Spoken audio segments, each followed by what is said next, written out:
Welcome to Mr. Sleep Story. Close your eyes, relax your mind, and let the rhythm of my voice carry you to a faraway lands.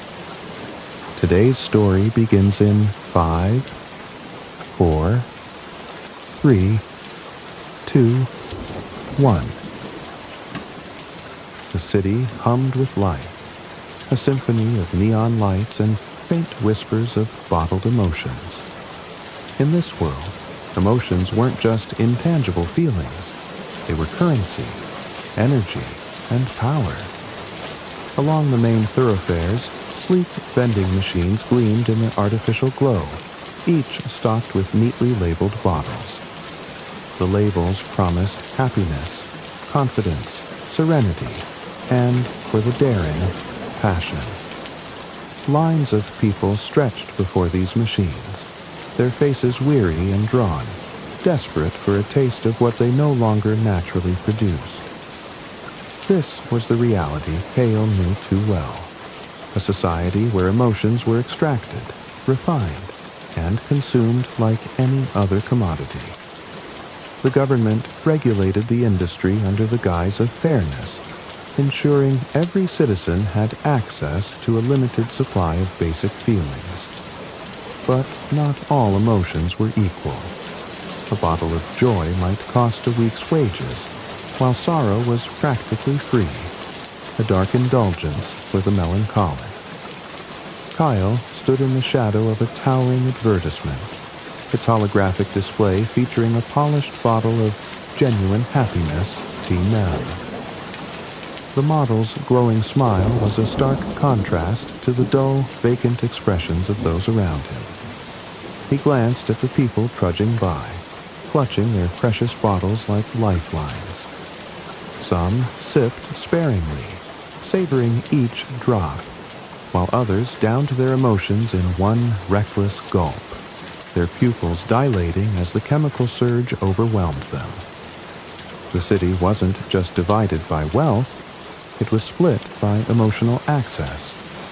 In the affluent Sky District, where the elite lived in glittering towers, emotions flowed freely. These people radiated artificial joy, their laughter echoing from penthouse balconies. Meanwhile, in the shadow boroughs, where Kael spent most of his time, desperation lingered in the air. The streets were grimy, and every corner housed someone looking to sell or steal their next dose. Kael's gaze fell to a shivering woman huddled against a wall, cradling a small bottle of peace. Her fingers trembled as she unscrewed the cap and inhaled deeply. The tension in her face softened, her body relaxing against the concrete. But the relief was temporary. Within minutes, the peace would fade, and the desperation would return. That was the curse of bottled emotions. No matter how pure or potent, they were fleeting, leaving emptiness in their wake. Kael shoved his hands into his jacket pockets and kept walking. He couldn't afford to linger.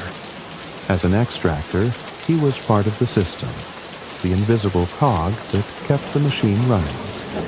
It was his job to harvest raw emotions from donors, people who sold their feelings to survive. Some came willingly, trading memories of love or moments of pride for cash. Others had no choice, their emotions forcibly drained in government facilities or on the black market. The process was clinical, almost cold. Kael's workplace, Emotion Works, was a sterile labyrinth of glass and steel. Each donor was strapped into a sleek chair, electrodes attached to their temples. A holographic display mapped their emotional reservoirs, showing which feelings were ripe for extraction. The technology was precise, targeting specific memories and siphoning the emotions attached to them. Kael often wondered what it felt like to lose a piece of oneself like that. Did the donor notice an emptiness afterward, or was it subtle, a quiet absence they couldn't quite place? Despite his role in the system, Kael hated it. He hated the blank stares of the donors, the way their faces twisted in pain as their most cherished memories were plucked away. He hated the way his superiors talked about emotions as though they were mere products, something to be quantified and sold. Most of all, he hated himself for being complicit. But he had no choice. The pay was decent, and he needed every credit to care for his younger sister, Lyra. Lyra had always been fragile, her emotional reserves unnaturally low. She relied on bottled emotions to get through the day, her favorites being courage and serenity. Kael often brought home bottles from the facility, slipping them into her drawer before she woke. It was a small act of rebellion, a way to balance the scales in his mind. But it wasn't enough. Lyra's condition was worsening, and the doctors insisted she needed a rare, high-grade emotion to stabilize her system. Something he couldn't afford. Not legally, at least. The thought of Lyra brought Kael's steps to a halt. He found himself in front of an illegal dealer's stand, a ramshackle setup of crates and tarps tucked into the shadows of an alley. The dealer, a wiry man with a face like a hawk, eyed him warily. Bottles of every shape and color lined the table, their contents swirling with vibrant energy. Kael's gaze lingered on a small vial labeled Unfiltered Joy. It shimmered like liquid gold, almost hypnotic in its allure. Looking for something special? The dealer asked, his voice low and gravelly. Kael shook his head and walked away. He couldn't risk it. The government enforcers were everywhere, their dark uniforms blending into the city's shadows. They didn't just arrest illegal dealers, they hunted anyone caught in possession of unregulated emotions. The punishment was severe. Imprisonment, emotional draining, or worse. The thought sent a shiver down Kael's spine. He quickened his pace, weaving through the crowd until he reached his apartment building. The structure was old and crumbling, its facade scarred by years of neglect. Inside, the air was thick with dampness, the flickering lights casting eerie shadows on the walls. Kael climbed the stairs to his unit, the weight of the day pressing down on him. In his small, cluttered apartment, Lyra was asleep on the couch, her chest rising and falling softly. Empty bottles littered the coffee table. Courage, serenity, and a half-finished vial of contentment. Kael sighed and gathered the bottles, placing them in the recycling chute. He stood for a moment, watching his sister's peaceful face. She deserved more than this life, more than a world where emotions were a luxury. As Kael leaned against the window, staring at the city below, he felt the familiar knot of frustration tighten in his chest. He longed for a way out, a chance to escape the suffocating grip of the emotion industry. But deep down, he knew there was no escape. Not for people like him. Outside, the neon lights pulsed rhythmically, a heartbeat for a city addicted to feeling. Somewhere in the distance, a siren wailed, a reminder of the chaos lurking beneath the surface. Kael clenched his fists, his reflection in the glass mirroring his determination. If the world was going to keep taking, he would find a way to take back. He didn't know how yet, but one thing was certain. Change was coming. In a world where feelings were extracted, refined, and consumed like any other commodity, the science behind bottling emotions was both a marvel and a menace. At its core, the process was deceptively simple. Emotions were harvested from individuals, processed into their purest forms, and sealed into glass vials. But beneath the sterile facade of laboratories and machines lay a labyrinth of ethical dilemmas, technological innovation, and corporate greed. Kael often described his job as an extractor as pulling the soul from the cracks in someone's mind. It wasn't far from the truth. The technology, known as emotive resonance harvesting, ERH, was developed decades ago when scientists discovered that emotions had a measurable physical presence, a unique energy signature tied to specific memories. This energy, when extracted, could be distilled and preserved. The breakthrough promised solutions to mental health crises, emotional imbalances, and even productivity in a fast-paced society.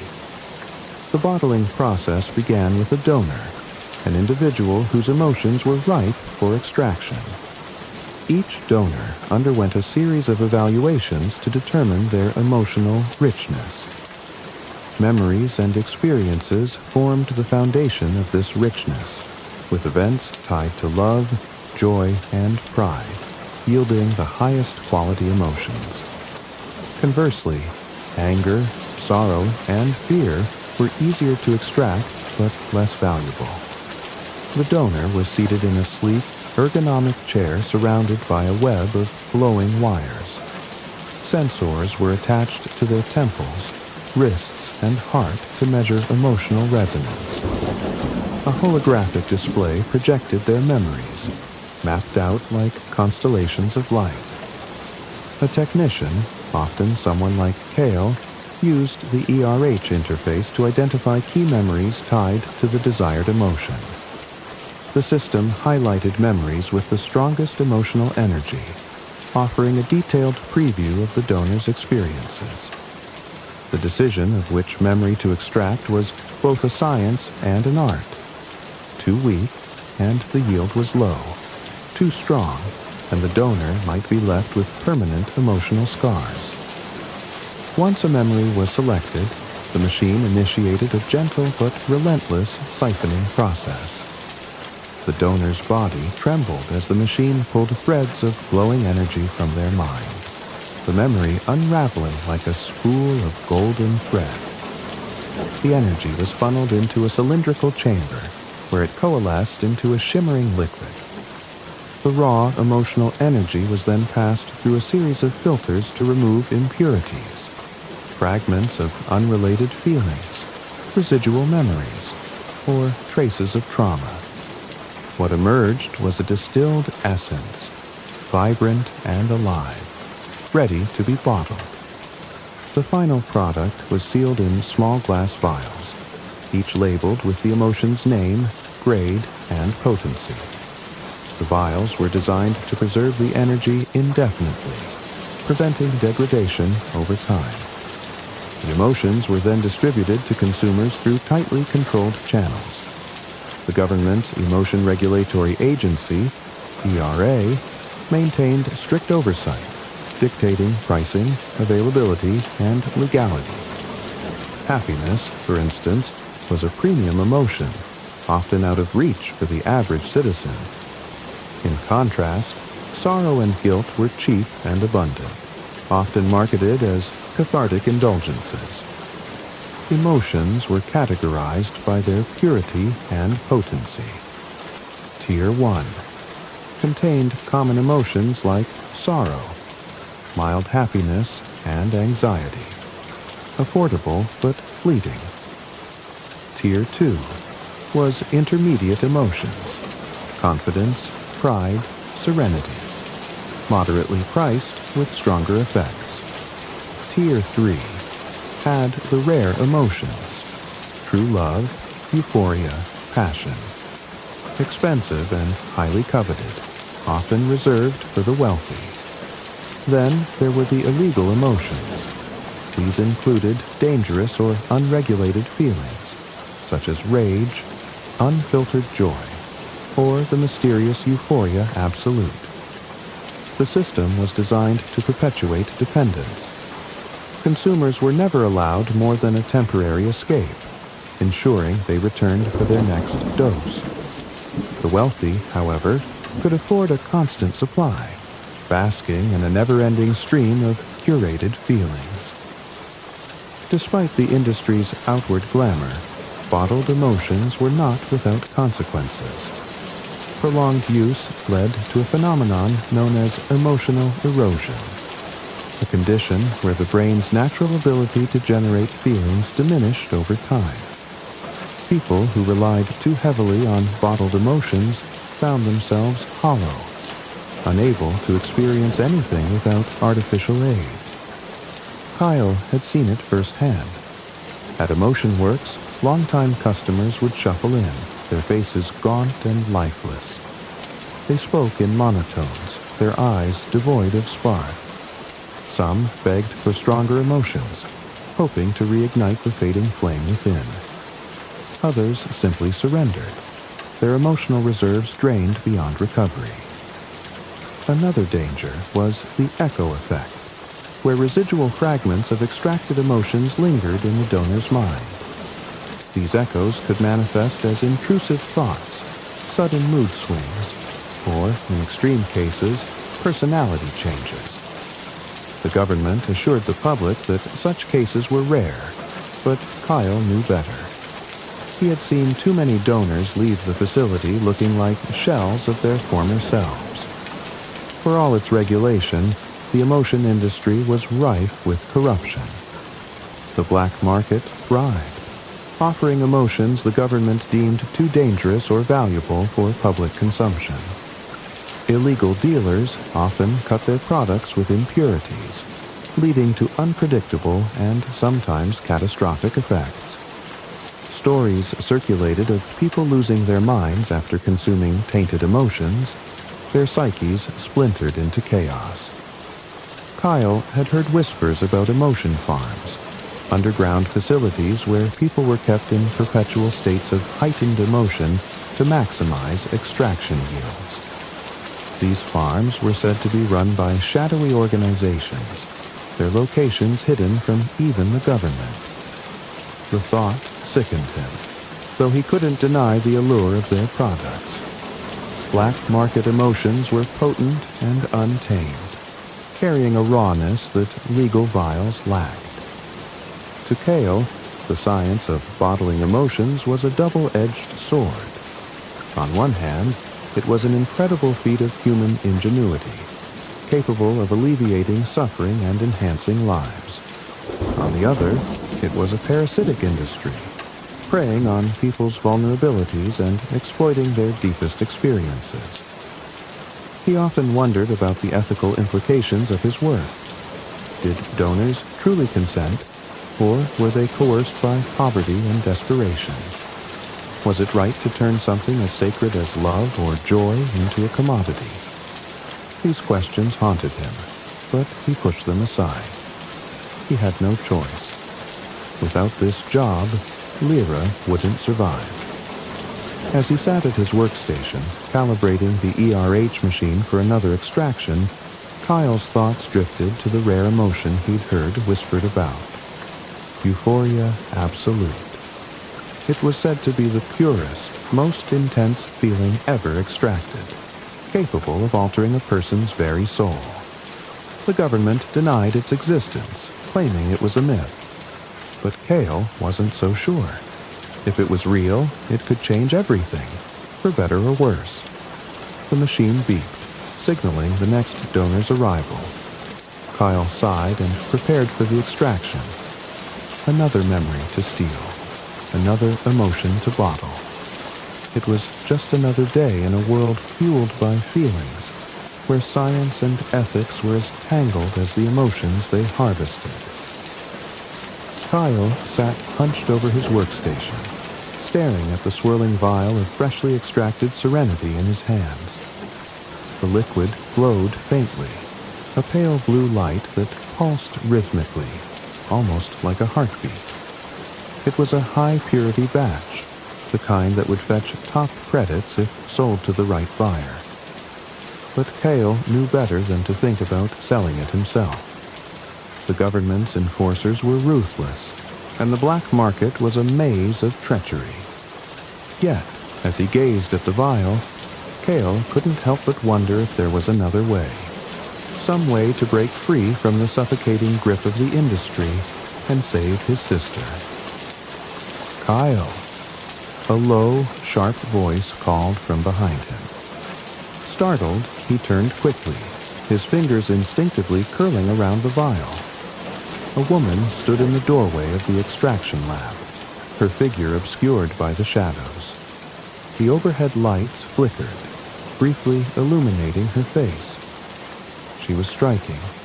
Sharp cheekbones, dark eyes that glinted like polished obsidian, and lips curved into a faint, knowing smile. Her black leather coat gleamed under the dim light, hinting at an air of danger. "Who the hell are you?" Kael asked, his voice low and wary. He glanced at the lab's security console, but the usual hum of surveillance cameras was suspiciously absent. The woman stepped forward, her boots clicking against the tiled floor. "A friend," she said, her tone dripping with something between amusement and menace. "Though I imagine you don't have many of those these days." Kael narrowed his eyes. "You didn't answer my question." She smiled wider, stopping a few feet from him. "Call me Nyx. I represent an alternative market." Kael's chest tightened. The black market. Of course. He'd heard of people like Nyx, dealers and brokers who operated outside the government's iron grip, trafficking in unregulated emotions and rare vials that could make or break a person's life. They were dangerous, untouchable, and always looking for a way to exploit someone like him. "You've got the wrong guy," Kael said, setting the vial down and turning back to his console. "I'm not interested." Nyx chuckled, the sound low and smooth like silk sliding over steel. "Oh, I think you are. You just don't know it yet." Kael ignored her, but his hands trembled slightly as he adjusted the calibration settings on the machine. Nyx took another step closer, her voice softening to a near whisper. "I know about Lyra," she said. Kael froze. Slowly, he turned to face her, his jaw tightening. "What do you know about my sister?" "I know she's running out of time," Nyx replied, her tone measured. "And I know that the treatment she needs isn't something you can afford, not through the legal channels anyway." Kael's fists clenched at his sides. "If you're trying to blackmail me..." "I'm offering you a way out," Nyx interrupted, her voice sharp. She reached into her coat and pulled out a small black case. Setting it on the workstation, she flipped it open to reveal a vial unlike anything Kael had ever seen. The liquid inside shimmered with an iridescent glow, shifting colors as if it were alive. "Euphoria Absolute," Nyx said, watching his reaction closely. "The rarest, most potent emotion ever extracted. One drop of this could rewrite someone's life." Kael stared at the vial, his breath catching. He'd heard the rumors, stories of an emotion so pure and overwhelming that it could grant the consumer a transcendent experience, unlike anything they'd ever known. The government had officially denied its existence, labeling it a myth. But here it was, right in front of him. "It's real," Kael murmured, barely audible. Nyx smirked. "Oh, it's very real. And it's worth more than you could possibly imagine." Kael tore his gaze away from the vial, his mind racing. "What do you want from me?" Nyx leaned against the workstation, her expression turning serious. "I need you to extract more of it. The process is delicate, and only someone with your skill set can handle it." Kael shook his head. "If it's that rare, how do you even know I can extract it?" "We've been watching you, Kael," Nyx said, her voice lowering. "Your extraction records are impressive. You've managed to pull emotions from donors that others would have written off as dry. And you've done it without leaving a trace. That's exactly what I need. Kael's stomach churned. The idea of being watched, of his every move scrutinized, sent a cold shiver down his spine. And if I say no? Nyx's smile returned, but this time it didn't reach her eyes. You won't, because if you do, Lyra doesn't make it. Kael's anger flared. He stepped closer to her, his voice a harsh whisper. If you think threatening my sister will... Relax, Nyx said, raising a hand. This isn't a threat. It's an opportunity. Help me extract Euphoria Absolute, and I'll make sure Lyra gets everything she needs. The best emotions, the best care. She'll never have to worry again. Kael's mind raced, the weight of her words pressing down on him. The promise of saving Lyra was almost too much to resist, but the cost, working with Nyx, meant crossing a line he wasn't sure he could come back from. How do I know I can trust you?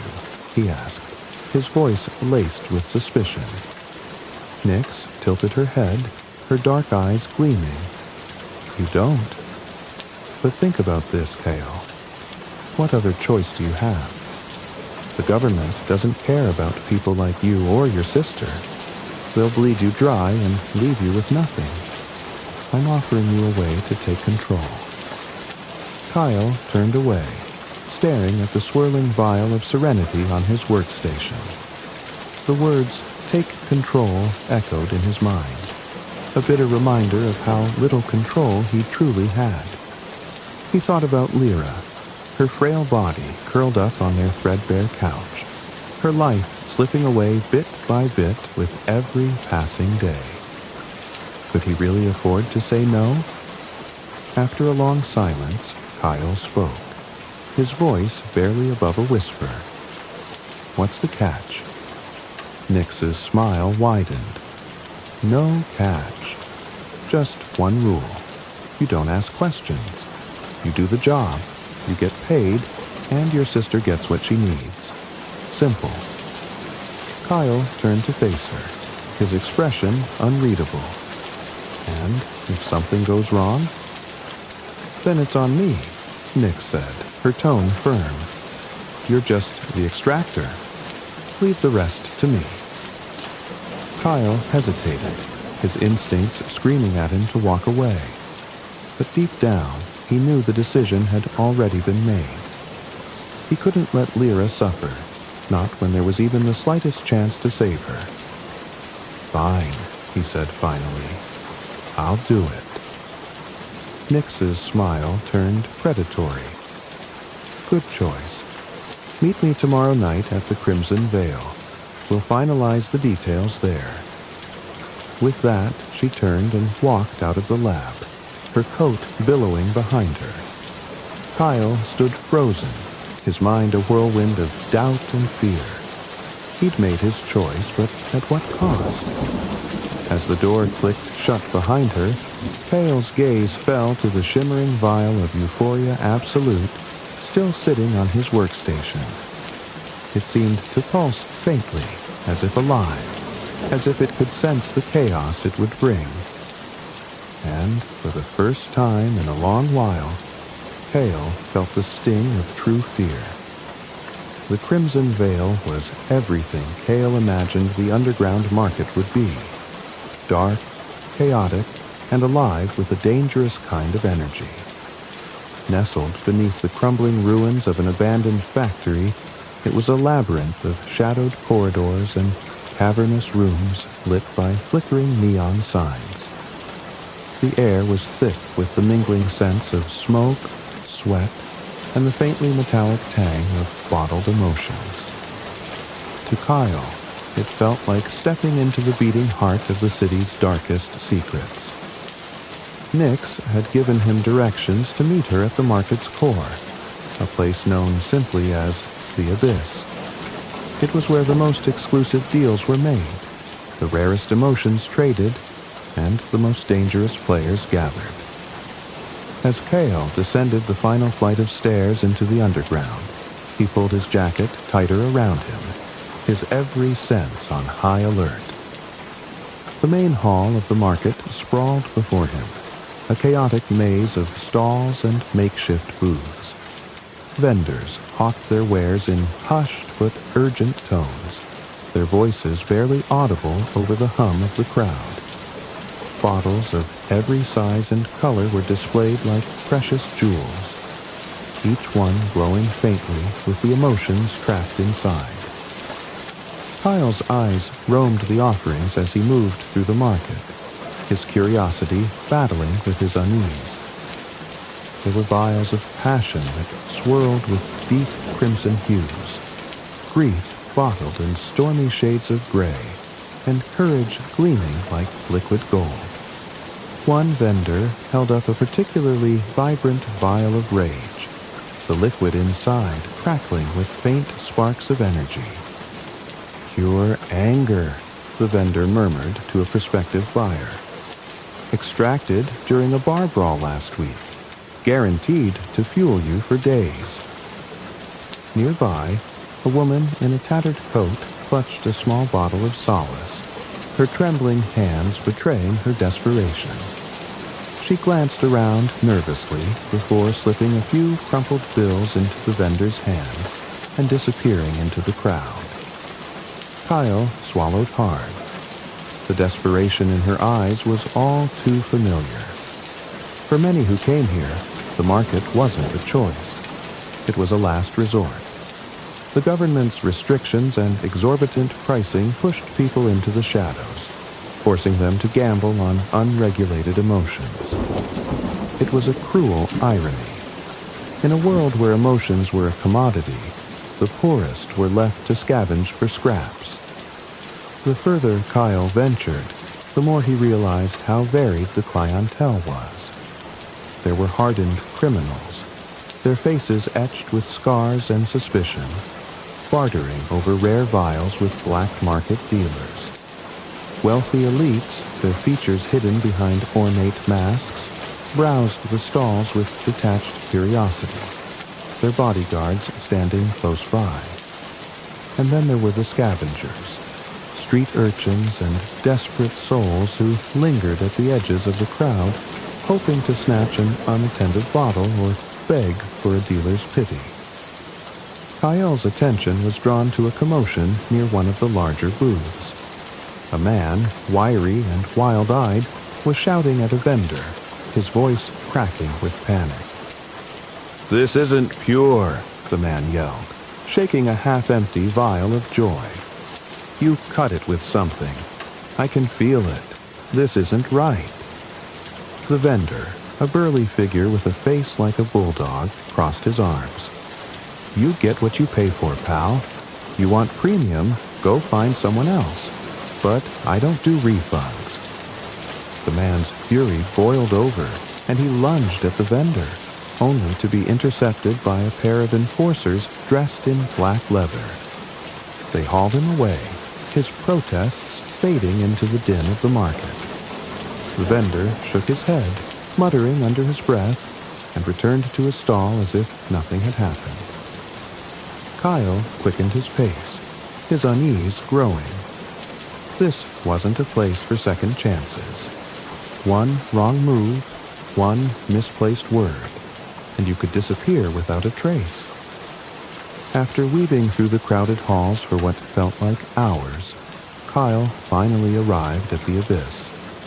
The space was unlike the rest of the market, spacious and eerily quiet, illuminated by a massive, glowing chandelier made of broken emotion vials. The liquid inside them shimmered and swirled, casting ghostly patterns of light across the walls. Nyx was waiting for him near the center of the room, leaning casually against a sleek black table. Beside her stood a tall, broad-shouldered man with sharp features and a scar that ran from his temple to his jawline. His presence was imposing, his expression unreadable. "You're late," Nyx said, her voice cutting through the silence like a blade. I got lost, Kael replied, his tone flat. He glanced at the scarred man, who was watching him with an intensity that made his skin crawl. Who's this? Jareth, Nix said, gesturing to the man. He handles logistics. Don't worry, he's on our side. Jareth didn't smile, but he offered a curt nod. Kael wasn't reassured. Let's get to it, Nix continued, pulling a black case from beneath the table. She opened it to reveal 6 empty vials, their glass surfaces etched with intricate patterns. These are reinforced containment units. You'll need them for the extraction. Kael frowned. What's so special about these? Nix's lips curved into a faint smile. Euphoria Absolute is volatile. A standard vial can't handle it. These, however, are custom-made. They'll keep the emotion stable. Kael picked up one of the vials, examining the delicate craftsmanship. And the donor. Already arranged, Nix said, her tone brisk. A retired artist. His mind is a treasure trove of pure emotion. He doesn't know it yet, but he's agreed to the extraction. Kael's stomach twisted. Agreed was a loose term in this world. Donors were often coerced, their desperation exploited by people like Nix.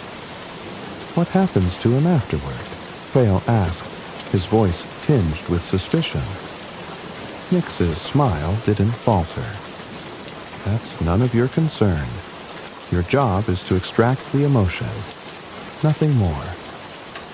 Kael hesitated, the weight of his decision pressing down on him. He glanced around the abyss at the dealers and buyers making their quiet transactions. This place thrived on moral compromises. It was a world where survival meant turning a blind eye to the cost of your actions. Kael hated it, but what choice did he have? Lyra's life depended on him. Fine, he said finally, setting the vial back in the case. When do we start? Before Nix could answer, a voice echoed across the room. Well, if it isn't the infamous Nix. Kael turned to see a man stride into the abyss, flanked by a pair of heavily armed guards. He was tall and lean, dressed in an immaculate suit that seemed out of place in the grimy underground. His dark hair was slicked back and his smile was sharp enough to cut glass. Jareth, the man said, nodding in mock respect. Still running errands for your mistress, I see. Jareth stiffened, his hand twitching toward the weapon at his side. Nix, however, remained calm. Jareth, she said quietly, stand down. The man turned his attention to Kael, his gaze appraising. And you must be the extractor I've heard so much about.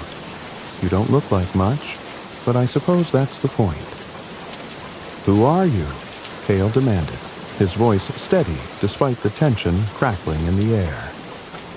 Jareth didn't tell you? Nix said, her tone icy. Meet Cyrus, the self-proclaimed king of the black market. He thinks he runs this place. Cyrus chuckled. I don't think, Nix. I know. And I know what you're planning. Euphoria Absolute is too dangerous to be in your hands. Hand it over, and I might let you walk out of here alive. Nix's smile turned razor sharp. You're welcome to try and take it. The room fell silent, the tension so thick it was suffocating.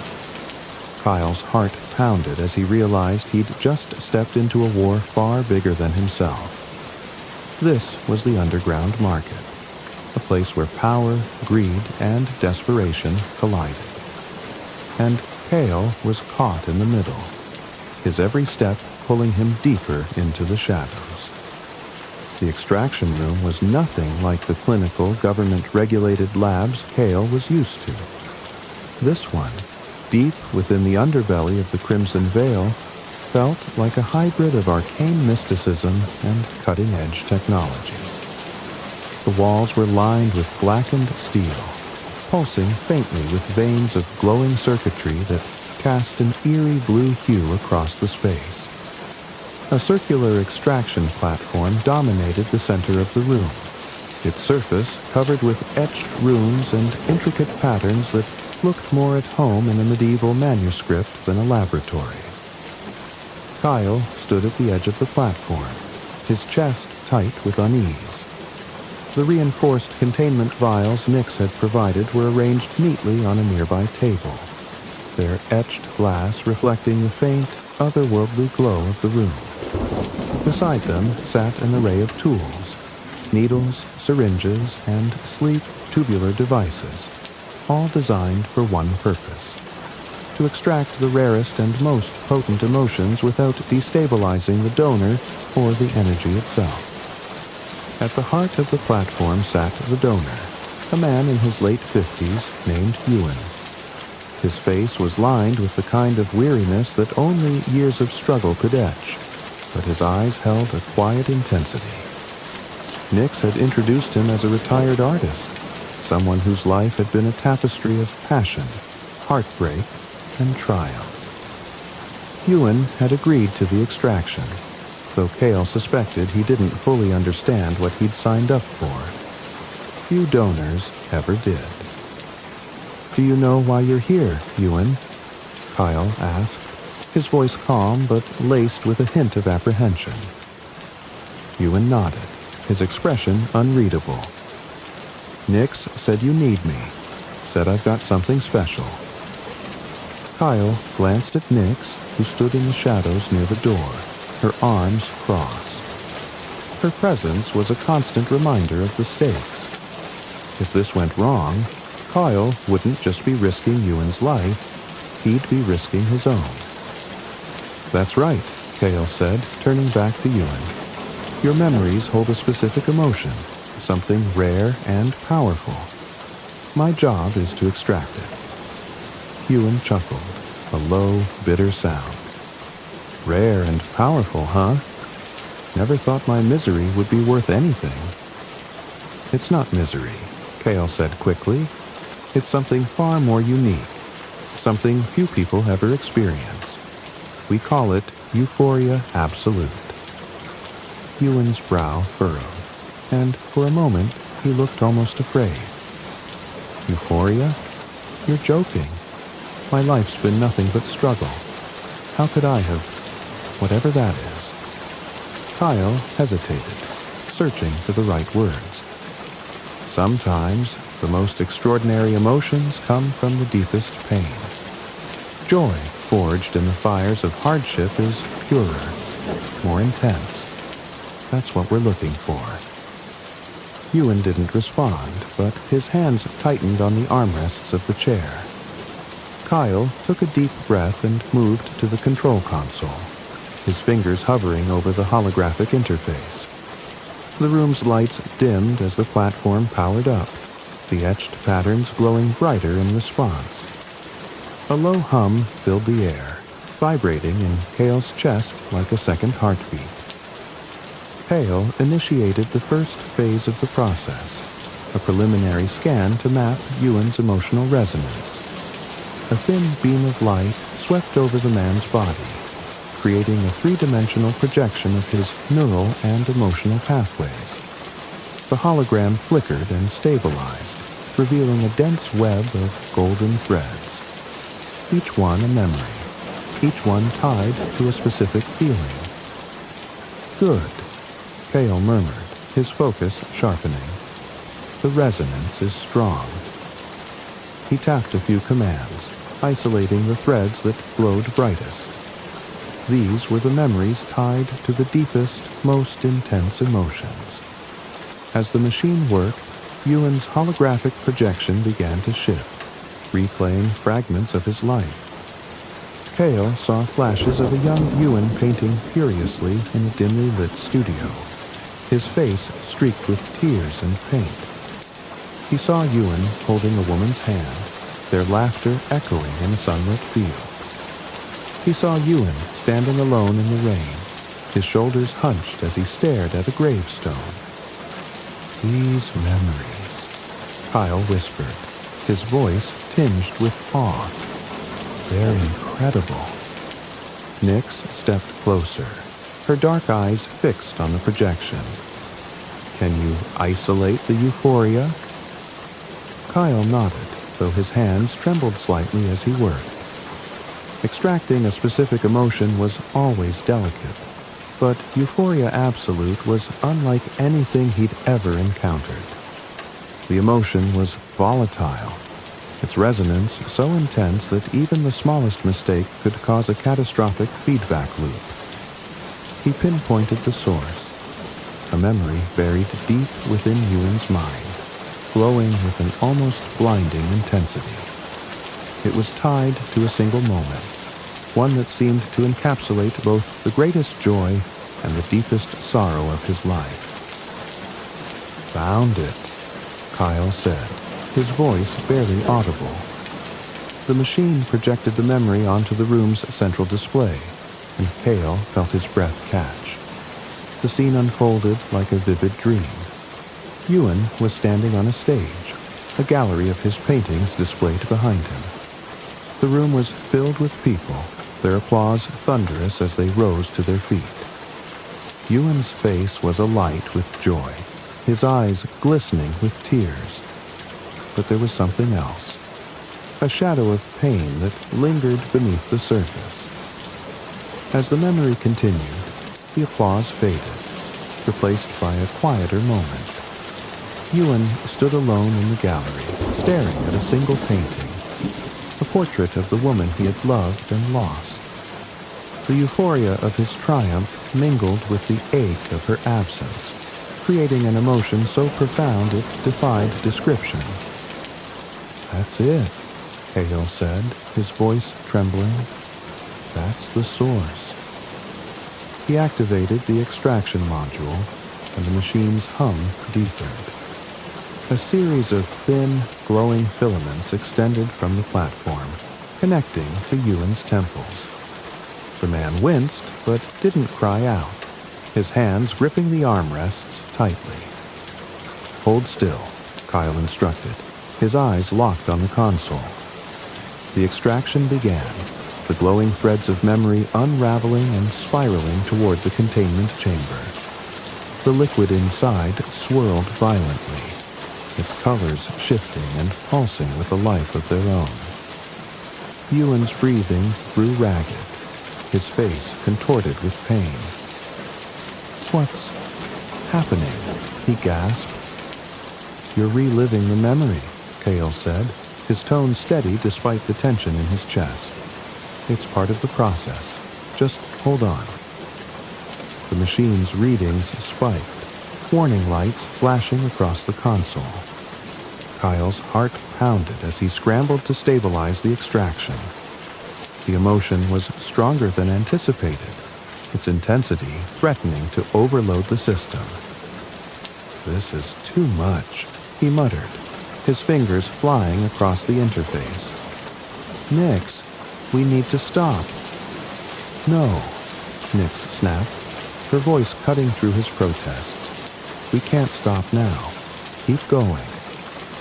Kael gritted his teeth, sweat dripping down his brow. The containment vial began to glow brighter, the liquid inside thrashing against the glass. It was like trying to cage a storm. "Ewan, hold on," Kael shouted, his voice strained. The man let out a strangled cry, his body convulsing as the final threads of the memory were pulled free. The containment vial sealed with a sharp hiss, the liquid inside settling into a luminous, shimmering gold. The machine powered down, the hum fading into silence. Kael rushed to Ewan's side, his heart racing. The man was pale, his breathing shallow, but his eyes fluttered open. "Ewan?" Kael said, his voice soft. "Can you hear me?" Ewan nodded weakly, his lips curling into a faint smile. You get it?" Kael glanced at the vial, still glowing with an otherworldly light. "He got it." Nyx stepped forward, her gaze fixed on the vial. She picked it up carefully, her expression a mixture of triumph and reverence. "Beautiful," she murmured. "Absolutely beautiful." Kael didn't share her elation.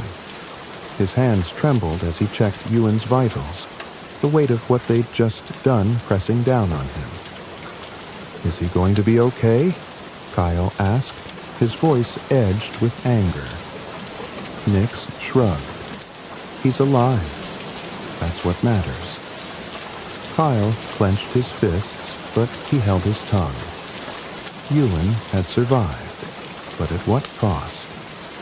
The man's eyes were distant, his expression hollow. It was as if the extraction had taken more than just a memory. It had taken a piece of his soul. As Nyx turned to leave, the vial clutched tightly in her hand. Kael felt a surge of unease. This wasn't just about saving Lyra anymore. He'd seen the power of Euphoria Absolute, and he knew it was a weapon in the wrong hands. And Nyx's hands, he realized, were as wrong as they came.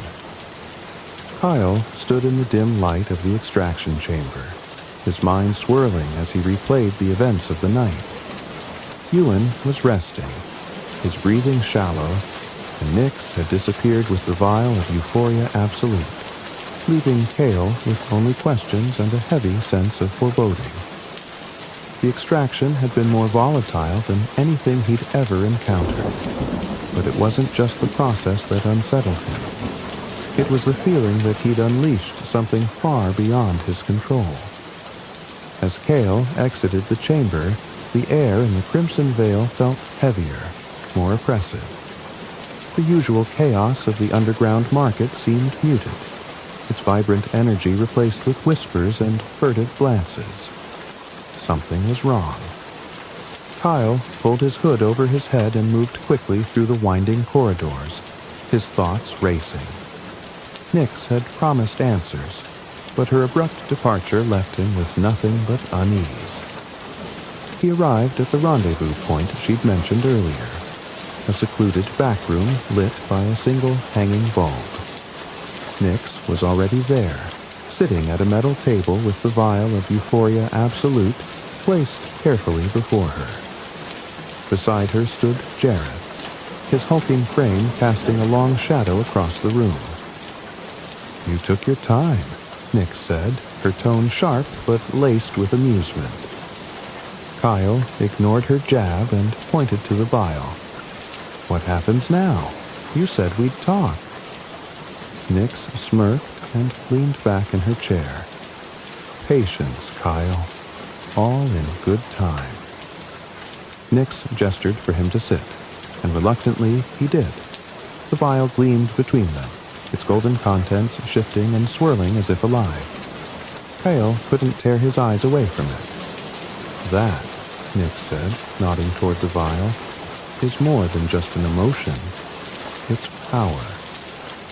"Power to do what?" Kael asked, his voice tight. "To change everything," Nyx replied. "The government has controlled emotions for too long. They decide who gets to feel joy, who gets to feel courage, who gets to feel anything at all. But with this, we can rewrite the rules." Kael frowned, suspicion creeping into his voice. "And by we, you mean you?" Nyx's smile widened, but it didn't reach her eyes. "I mean all of us who've been crushed under their boot. You're smarter than you look, Kael. Surely you've seen it. The way they manipulate people, the way they strip us of our humanity and sell it back to us in bottles." Kael clenched his fists. He had seen it. He'd lived it. But there was something in Nyx's tone, something calculating that made him uneasy. "And what's your plan?" he asked, his voice low. "You think one vial is going to topple the entire system?" Nyx leaned forward, her dark eyes glinting. This isn't just any vial. Euphoria Absolute isn't an emotion. It's an awakening. One drop of this and people won't just feel. They'll see. They'll understand what's been taken from them. It's the spark that will ignite the fire. Kael stared at her, his unease growing. It sounded too good to be true, too simple. And what happens when the fire burns out of control? Nyx's smile faltered, and for a moment her expression turned cold. That's not your concern. You did your job, Kael. Now let me do mine. Before Kael could respond, the door to the room burst open, and Cyrus strode in, his presence as commanding as ever.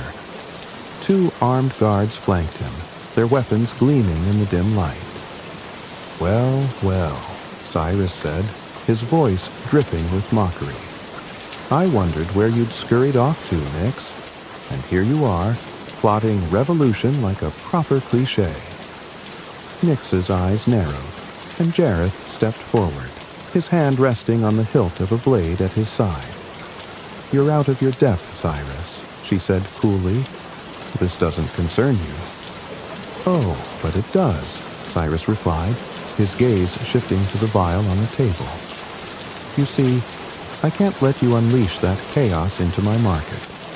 I have a delicate ecosystem here, and your little plan threatens to upset the balance."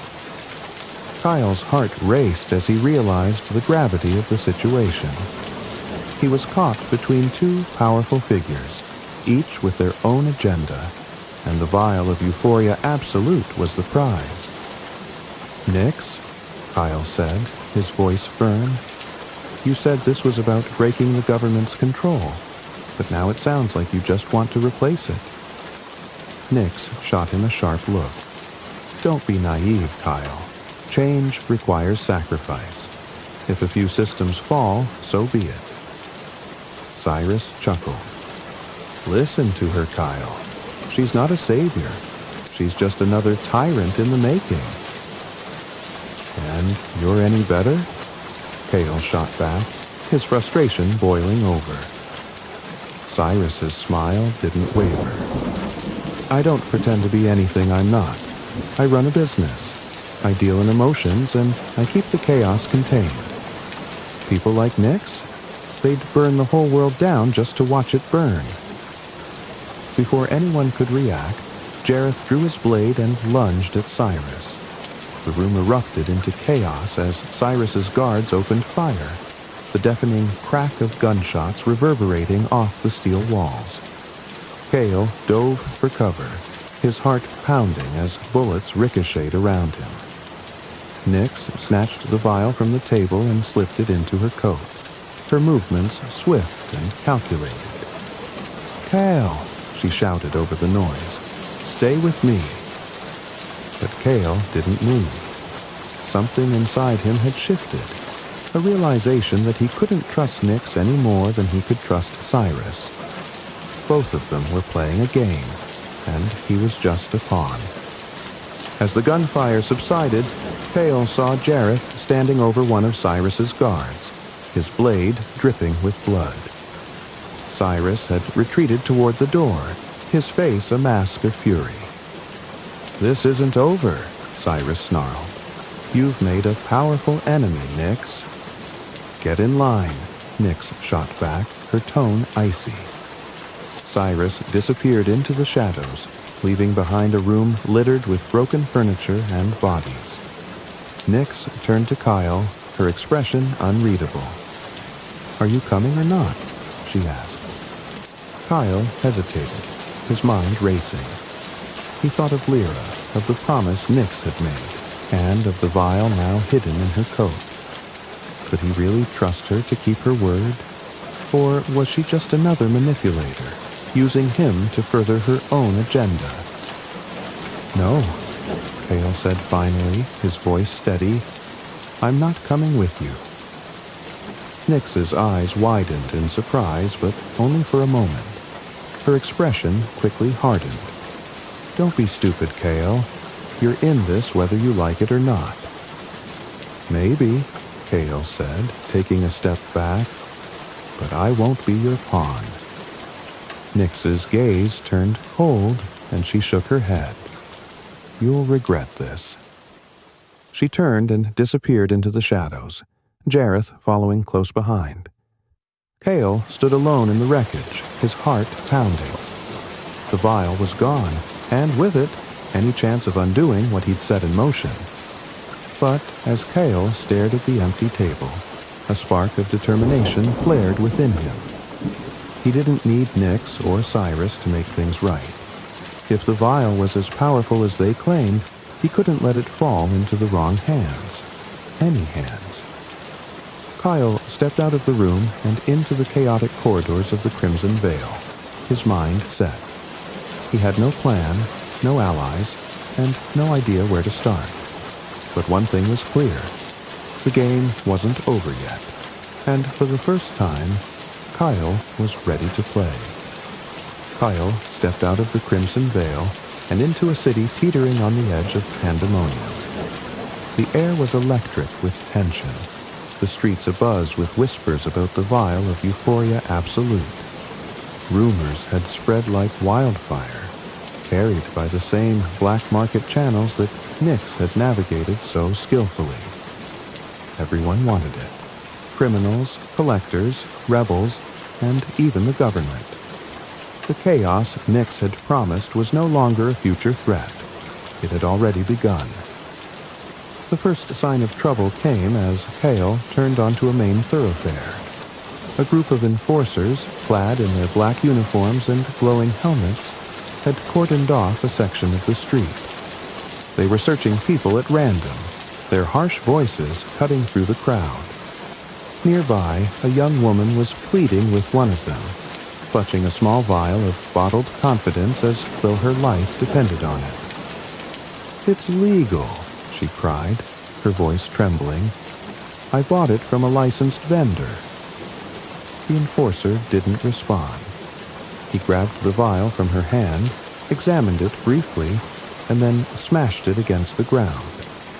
The woman dropped to her knees, her sobs drowned out by the noise of the crowd. Kael clenched his fists and turned away, his pace quickening. The government's presence in the streets had grown more aggressive since Nyx's plan had come to light. They weren't just searching for the vial, they were using the chaos as an excuse to tighten their grip on the city. Every shadow seemed to hold a pair of watchful eyes, and every corner felt like a trap. As Kael moved deeper into the city, the chaos became impossible to ignore. Fires burned in the distance, their orange glow painting the skyline with ominous flickers.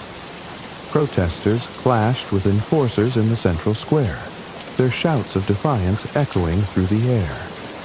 Bottled emotions had become both weapons and shields. Vials of rage hurled like Molotov cocktails, courage consumed to stand against the batons and tear gas of the enforcers.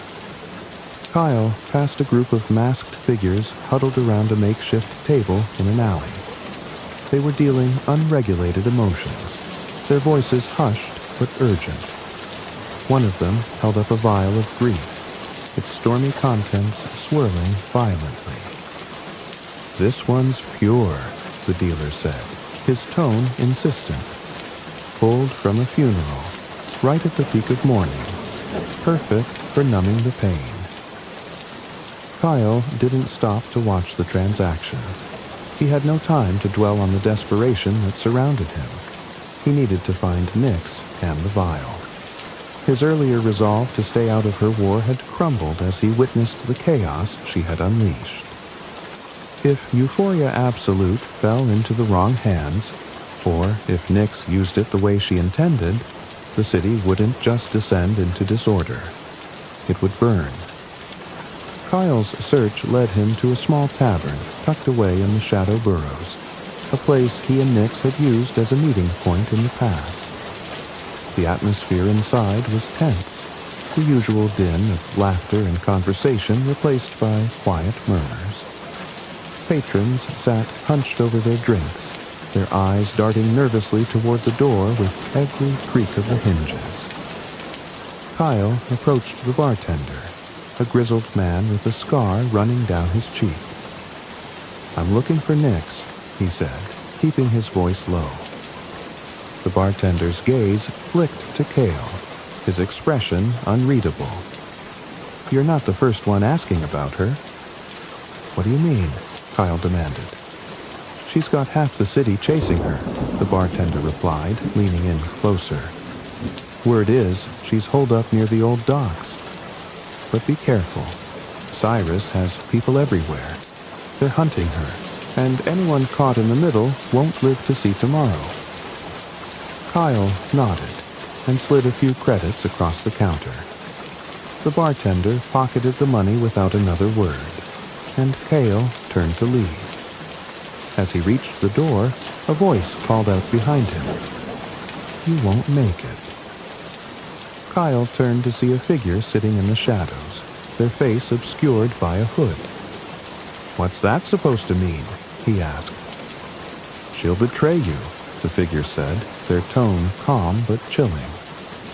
"Nix isn't fighting for anyone but herself. Whatever promises she made to you, they're lies." Kael's jaw tightened. He didn't need the warning.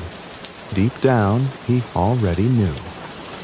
The docks were a desolate stretch of crumbling warehouses and rusted shipping containers, their once bustling activity now a distant memory. Kael moved cautiously, his footsteps muffled by the damp, uneven ground.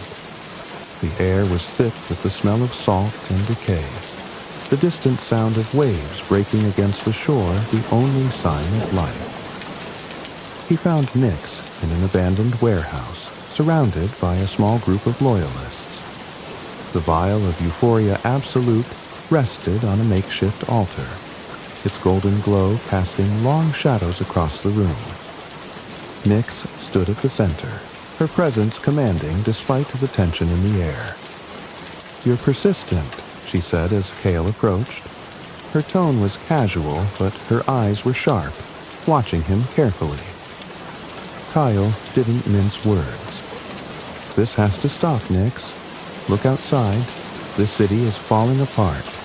You said this was about breaking the government's control, but all you've done is create chaos." Nix's expression darkened. "Chaos is necessary, Kael. You can't build something new without tearing down the old." "And what happens when there's nothing left to build on?" Kael shot back. "People are dying, Nix. You've turned this city into a battlefield."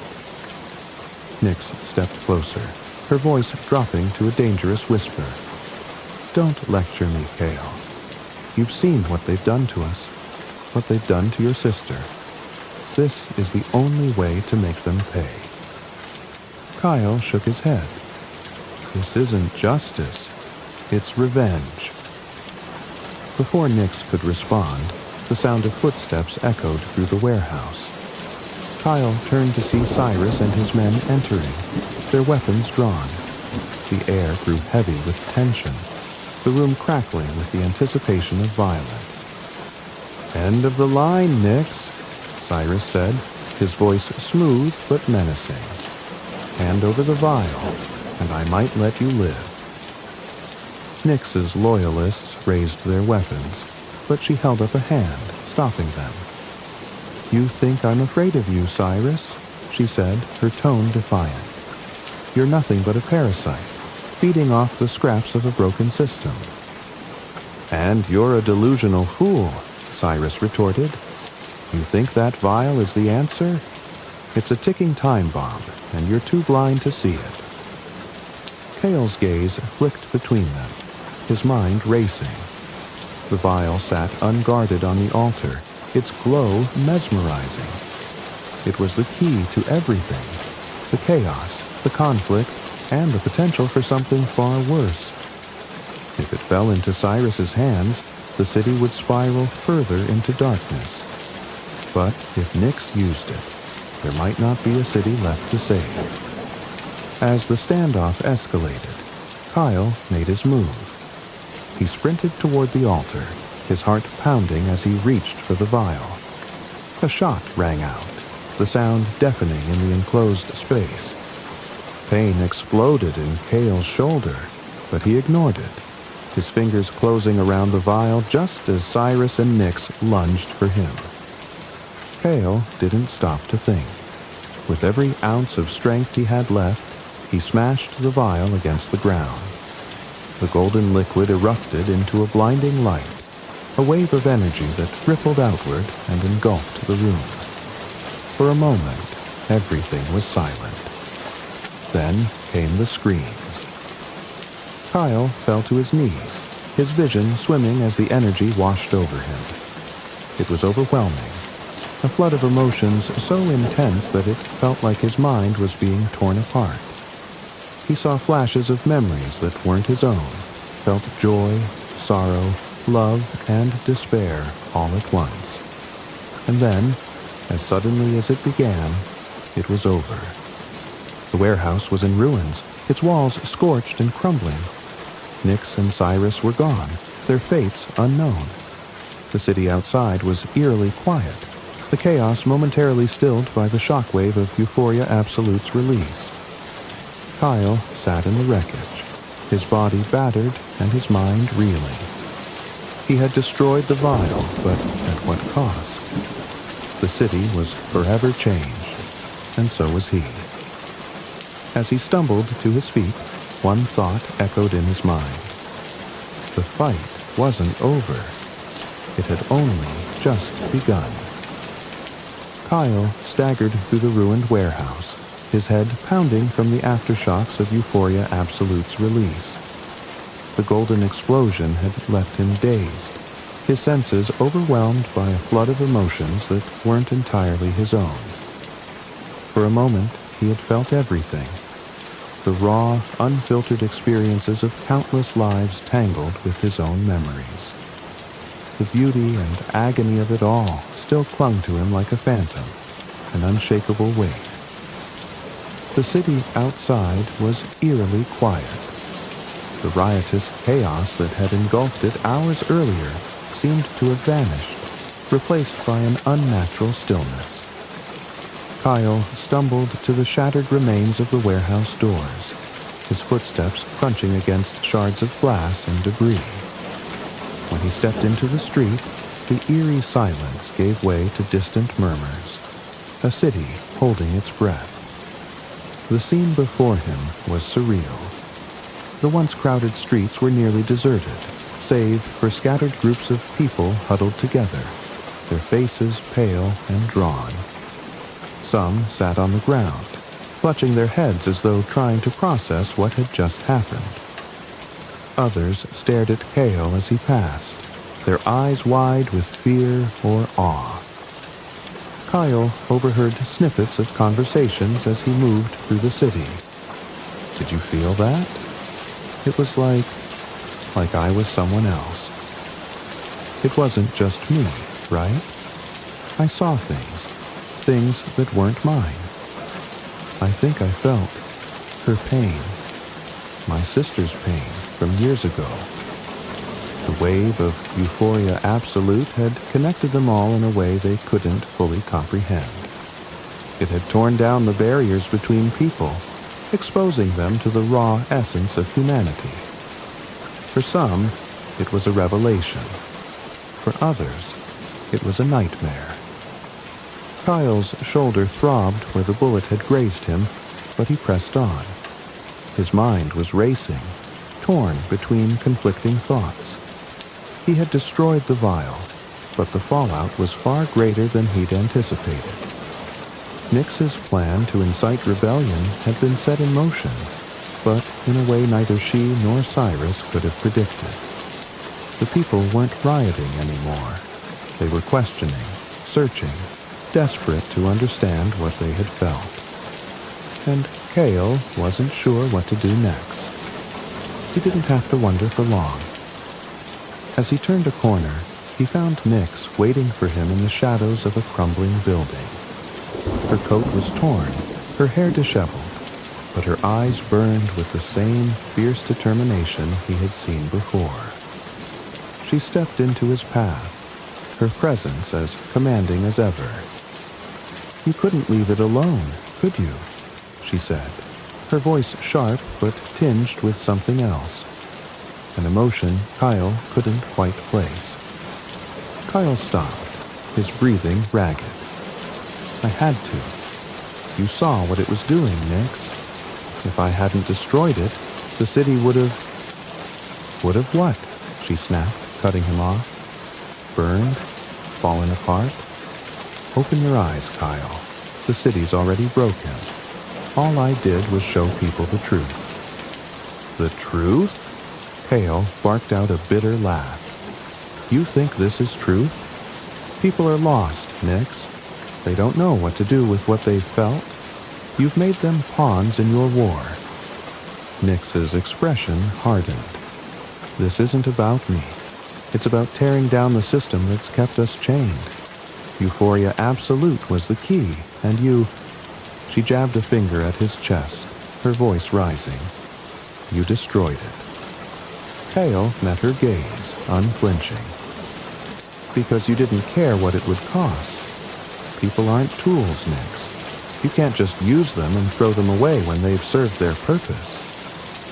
For a moment, they stood in tense silence, the weight of their shared anger and frustration hanging in the air.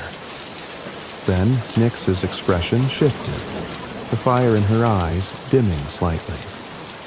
"You don't get it, do you?" she said softly. "This isn't about power. It's about survival. People like us, people like your sister, we don't get to live in their world. We scrape by while they bottle the things that make us human and sell them to the highest bidder." Kael's jaw tightened. He couldn't argue with her on that point. He had seen the system's cruelty firsthand. But he couldn't shake the feeling that Nyx's methods were just as dangerous as the system she claimed to fight. Before Kael could respond, another voice cut through the silence. "She's right about one thing." Kael and Nyx turned to see Cyrus emerging from the shadows, flanked by two of his enforcers. His suit was immaculate despite the chaos, and his smile was as sharp as ever. "This city's a mess," Cyrus said, his tone smooth and confident. "But chaos is opportunity. And you, Kael, have just handed me the biggest opportunity of all." Kael tensed, his hand instinctively moving to the blade at his side. "What are you talking about?" Cyrus's smile widened. "That little explosion of yours? It changed the game. The people aren't just questioning the system now. They're questioning everything. And they're scared. Scared people are easy to control." "You're disgusting," Nyx spat, her voice dripping with venom. Cyrus ignored her, his focus locked on Kael. "You're the one they're talking about, Kael. The extractor who destroyed Euphoria Absolute. The man who felt it all. That makes you valuable. Join me, and we can shape this chaos into something profitable. Something sustainable." Kael stared at him, his stomach twisting with revulsion. "You want to keep exploiting them, just like always." Cyrus shrugged. "Exploitation is inevitable. The only question is who profits from it." Kael's hands clenched into fists as he looked between Nyx and Cyrus. Both of them wanted to use the chaos for their own ends. Nyx to fuel her revolution, Cyrus to solidify his control. Neither path felt right. Both would leave the city in ruins, its people caught in an endless cycle of suffering. He thought of Lyra, of the quiet moments they shared in their tiny apartment. He thought of the people he had seen on the streets, their faces etched with desperation and hope. And he thought of the wave of emotions that had swept through him when Euphoria Absolute exploded. The shared humanity that connected them all, even in their brokenness. Kael took a deep breath and stepped back, his voice steady but resolute. "No, I'm not choosing either of you." Nyx's eyes widened in shock. "Kael, don't." "I've seen what your plans lead to," Kael said, cutting her off. He turned to Cyrus. "And I know what yours will do. You're both wrong." Cyrus's smile faltered, a flicker of annoyance crossing his face. "Be careful, Kael. You're making enemies you can't afford to have." "I've already made them," Kael said. "But I'm done being a pawn." He turned and walked away, his heart pounding as he left them behind. Nyx called after him, her voice tinged with desperation. "You can't fix this alone, Kael. You'll need help." Kael didn't stop. He didn't have a plan, but he knew one thing. The city didn't need another tyrant or another savior. It needed something different, something better. And Kael was determined to find it. Kael lingered in the aftermath of Euphoria Absolute's release, staring at the city he had just unwittingly transformed. The streets outside the warehouse had gone eerily silent in the moments after the explosion, as though the entire city had drawn a collective breath. He knew the light he had unleashed had swept far beyond the immediate vicinity. It had reached deep into the veins of the city, tearing through barriers both physical and emotional, and leaving its mark on every soul it touched. But Kael had no illusions about the weight of what he had done.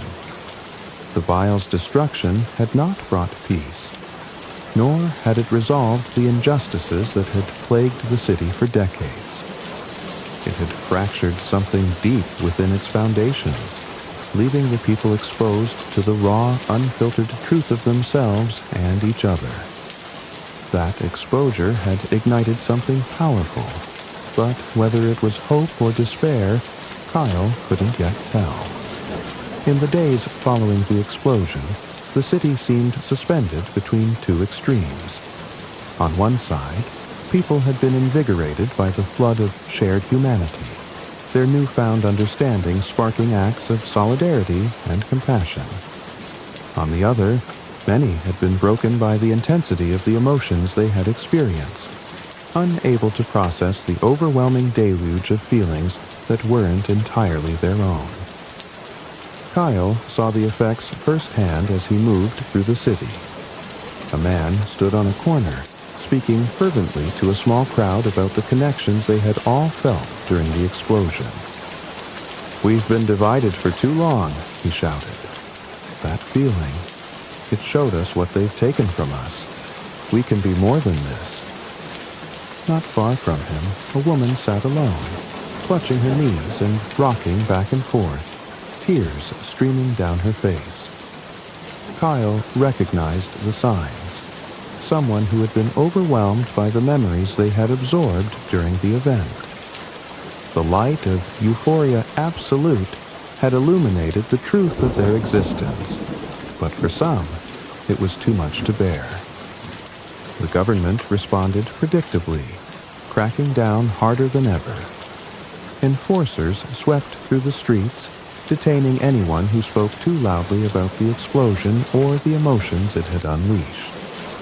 Vendors dealing unregulated emotions were arrested en masse, their products confiscated and destroyed in public burnings meant to serve as warnings. But the crackdown only fueled the simmering unrest. The more the government tightened its grip, the more people began to push back. Kael knew he couldn't simply disappear into the background. The explosion had made him a central figure in the city's turmoil, whether he wanted it or not. People began whispering his name, their stories of him growing with each retelling. Some called him a hero, the man who had freed them from the chains of emotional oppression. Others called him a fool, accusing him of breaking the fragile balance that had kept the city from falling into chaos. Kael hated both labels. He wasn't a savior, nor was he the cause of all the city's ills.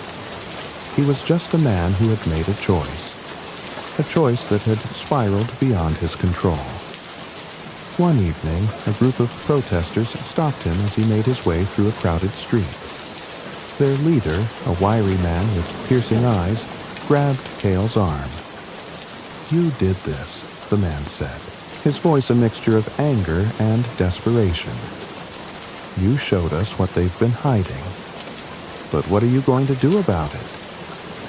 Kael stared at the man, his heart sinking. He didn't have an answer. "You can't leave us like this," the man pressed. "We've seen the truth now. We can't go back."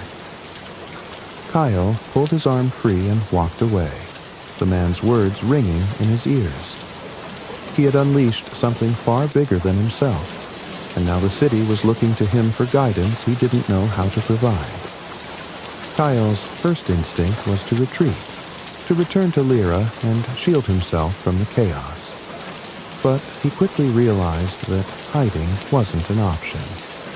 The city was unraveling, and the people needed someone who could bridge the gap between the old world and whatever came next. Kael didn't want to leave, but he could help them understand what had happened and why it mattered. He began speaking to small groups, sharing his story and explaining what Euphoria Absolute had been. It wasn't a weapon, he told them. It wasn't something to be used against each other. It was a reminder, a glimpse of what we could be if we stopped letting them control us. Some people listened, others didn't. But Kael kept talking, moving from one corner of the city to the next, planting seeds of understanding wherever he could. He wasn't a revolutionary like Nyx, nor was he a manipulator like Cyrus. He was simply a witness, and that was enough. Nyx and Cyrus, meanwhile, had vanished from the public eye, their war put on hold by the fallout of Euphoria Absolute. Rumors abounded that Nyx was rallying her loyalists for another strike, that Cyrus was consolidating his resources to crush any opposition. Kael didn't care. They had both played their parts in the city's descent into chaos, and he wanted nothing to do with them. But their absence left a void, and Kael knew it was only a matter of time before someone tried to fill it. He saw signs of power struggles brewing in the shadows, smaller factions rising to stake their claims, opportunists looking to capitalize on the uncertainty. The city's future was a fragile thing, and it would take more than words to hold it together. The price of Kael's actions weighed heavily on him. He often thought of Ewan, the artist who had unknowingly provided the essence of Euphoria Absolute. Kael visited him one last time in the clinic, bringing a sketch pad and a set of pencils as a small gesture of gratitude. Ewan's eyes were distant, his spirit a shadow of what it had once been. But when Kael handed him the sketch pad, a flicker of recognition crossed his face. Slowly, Ewan began to draw, his movements hesitant but deliberate. Kael watched in silence, hoping that the act of creation might help the man reclaim a piece of himself. Kael's nights were haunted by echoes of the explosion, the memories and emotions that had coursed through him replaying in his dreams. But amidst the pain, there were moments of clarity. Visions of a city where people no longer relied on bottled emotions to survive, where they could feel freely and fully without fear or oppression. As the weeks turned into months, the city began to find its footing. The scars of the explosion remained, but so did the connections it had forged. People began to rebuild, not just their homes and businesses, but their relationships with one another. They started sharing their stories, their fears, their hopes. The bottled emotions that had once defined their lives became less central, their allure fading in the light of something more profound. Kael watched this transformation with cautious hope. He didn't know what the future held, but he knew he had done the right thing. The price of emotions had been steep, but the reward was worth it. A city where people could begin to reclaim what had been taken from them. One evening, Kael and Lyra sat on the rooftop of their apartment, watching the city lights flicker in the distance. "Do you think it's over?" Lyra asked, her voice soft. Kael shook his head. "It's not over," he said, "but it's a start."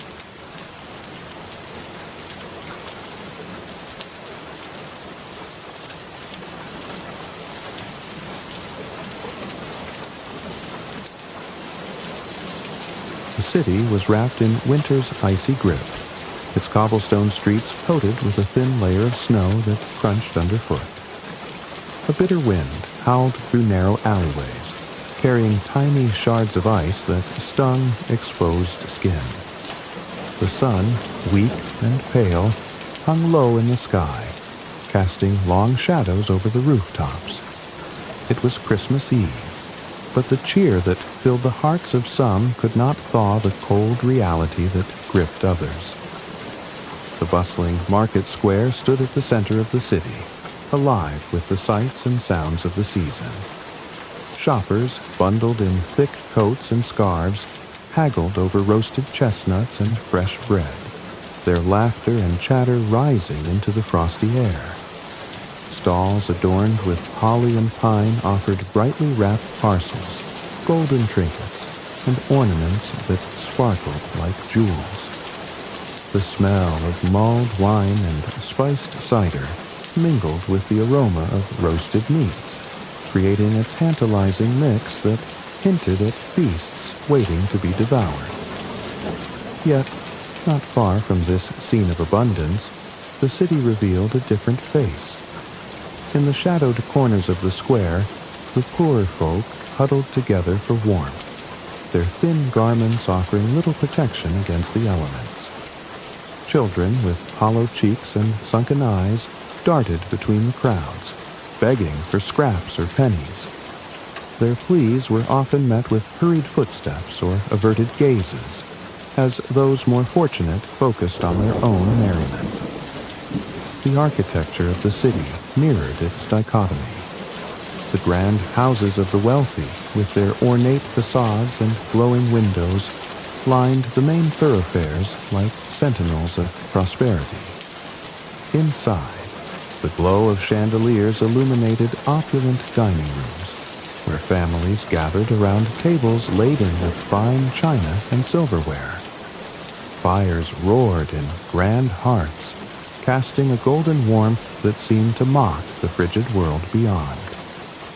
In stark contrast, the poorer districts sprawled outward like forgotten remnants of another era. The buildings there leaned against one another for support, their crumbling walls streaked with soot. Icicles hung like daggers from broken eaves, and the streets were strewn with debris that no one bothered to clear. Here, the air was heavy with the smell of dampness and decay, a stark reminder of the hardships endured by those who called this place home. Through these streets walked the little match girl, her slight figure almost lost in the crowd. She was no older than 8, her frame so thin that she seemed more shadow than substance. Her clothes, once perhaps a faded blue, had been patched and repatched until little of the original fabric remained. Her feet, bare and raw, left faint, bloody prints in the snow. She clutched a bundle of matches tightly to her chest, her only hope for a meal, or even the faintest hint of warmth.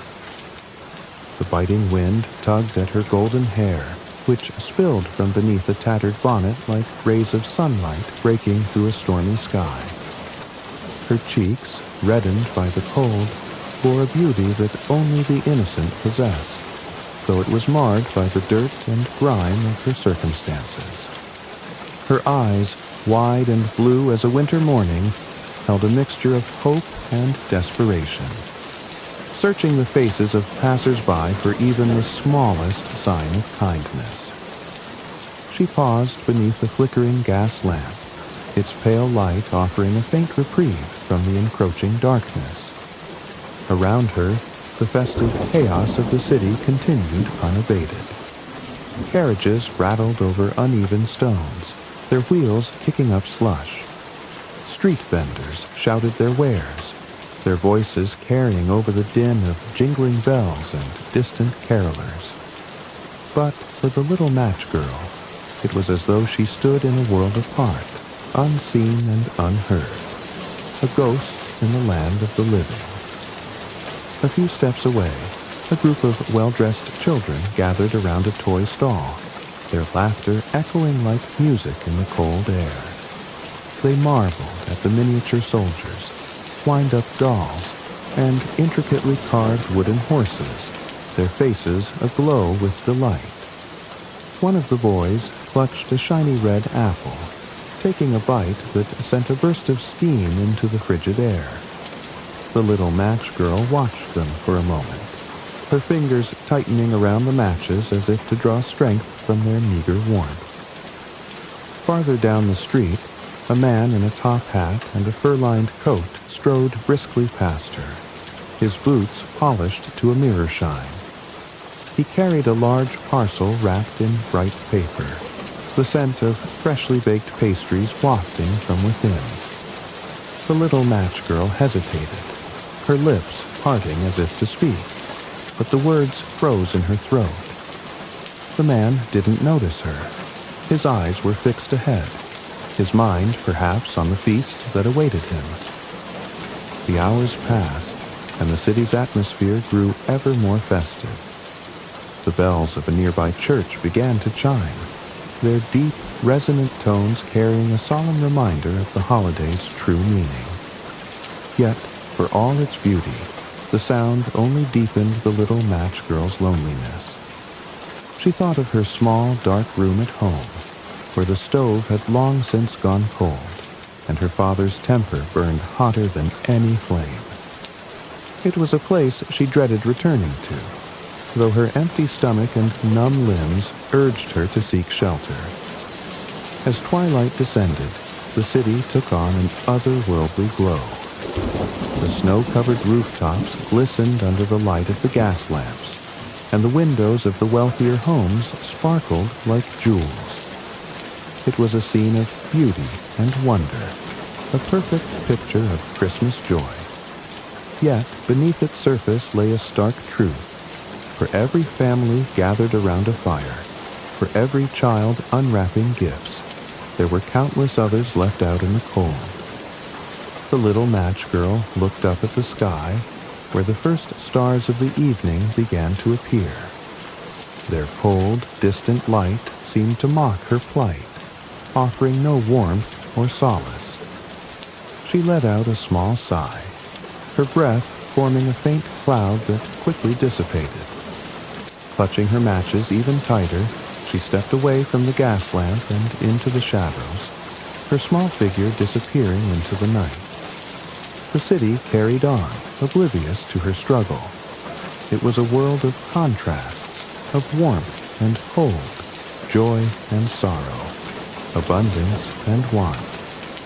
And, in the midst of it all, the little match girl moved like a fragile ember, flickering against the vast, uncaring winter. The little match girl's life was a portrait of quiet suffering, painted in muted hues of hardship and resilience. She was not always the frail, barefoot figure trudging through snow-covered streets with a bundle of matches clutched to her chest. There was a time when her cheeks were plump, her laughter bright, and her small hands uncalloused by labor. But those memories were like fragments of a dream, scattered and fading under the weight of her harsh reality.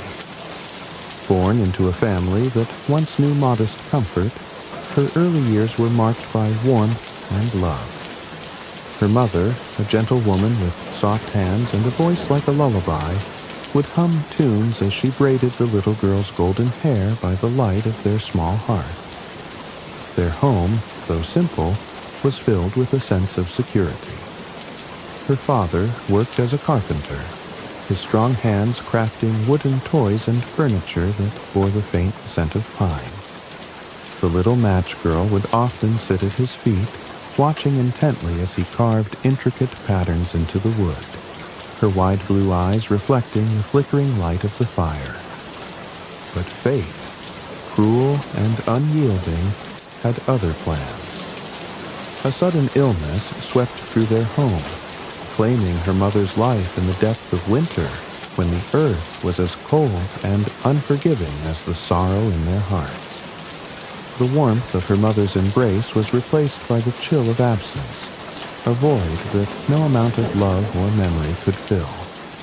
Her father, once a proud and diligent craftsman, fell into despair. His work suffered, and soon the orders dwindled. Debts piled high, and the family's modest home was sold to repay what they owed. With nowhere else to turn, they moved to a cramped, dark room in the city's poorest district. It was a place where the walls seemed to close in around them, where sunlight barely reached, and the air was thick with the smell of dampness and despair. The little girl's once cherished toys, crafted by her father's loving hands, were sold one by one to buy bread. She watched them disappear with a quiet acceptance, knowing that their loss meant a meal for another day. Her father, though broken in spirit, tried to provide for his daughter. He found work in a factory, laboring long hours in dangerous conditions for meager wages. But the weight of his grief and the grind of poverty took their toll. He grew angry and bitter, his once warm gaze hardening into something distant and cold. His hands, once steady and skilled, now trembled with frustration. When he drank, which was often, his temper flared. The little match girl learned to tread lightly, to read the signs of his moods, and to hide in the shadows when his anger surged. As soon as she was old enough to walk the streets alone, she was sent out to sell matches. It was a simple task, but a grueling one for a child so small. The matches, bundled neatly in paper packets, were carried in a bag slung over her shoulder. Each day she would wake before dawn, her breath forming clouds in the icy air of their tiny room, and set out into the city. Her father's parting words were often harsh. "Don't come back with matches still in that bag, or there'll be no supper for you." The little match girl quickly learned the art of persistence. She would approach strangers with a timid smile, her voice soft and imploring. "Matches, sir? Matches for a penny?" But most people brushed past her without a second glance. Some murmured a curt, "No, thank you," while others ignored her entirely, their eyes fixed straight ahead as though she didn't exist. On rare occasions, someone would take pity on her, pressing a coin into her small, freezing hand, though more often than not, they did so with a look of discomfort, eager to be rid of her presence. Despite the rejections, she clung to hope. She told herself stories as she walked, weaving tales of kind strangers who would one day take her in, feed her warm soup, and tuck her into a soft bed with thick blankets. These stories were her shield against the biting cold and the gnawing hunger that twisted her stomach. She carried them with her, as precious as the matches in her bag. Her days were long and unforgiving, but the nights were often worse. Returning home with too few coins earned her father's wrath. His voice would thunder through the small room, a storm of words that made her shrink into herself. She learned to endure the sharp sting of his anger, the harshness of his reprimands, and the emptiness of a supperless night. When the tears came, she would bury her face in the thin pillow on her cot, muffling her sobs so they wouldn't reach his ears. There were moments, though fleeting, when she caught glimpses of the man her father used to be. On rare evenings, when the workday had gone well, and the weight of grief seemed momentarily lifted, He would sit her on his lap and tell her stories of his own childhood. He spoke of climbing tall trees, swimming in clear streams, and carving his first toy from a fallen branch. In those moments, his voice softened, and his eyes grew distant with the light of memories. The little match girl would listen intently, her head resting against his chest, wishing that the warmth of those stories could linger forever. As the winters grew colder and the city more unforgiving, the little match girl's resilience was tested in ways that no child should endure. She became adept at finding shelter in the harshest conditions, curling up in the corners of doorways or beneath overhanging eaves to shield herself from the snow.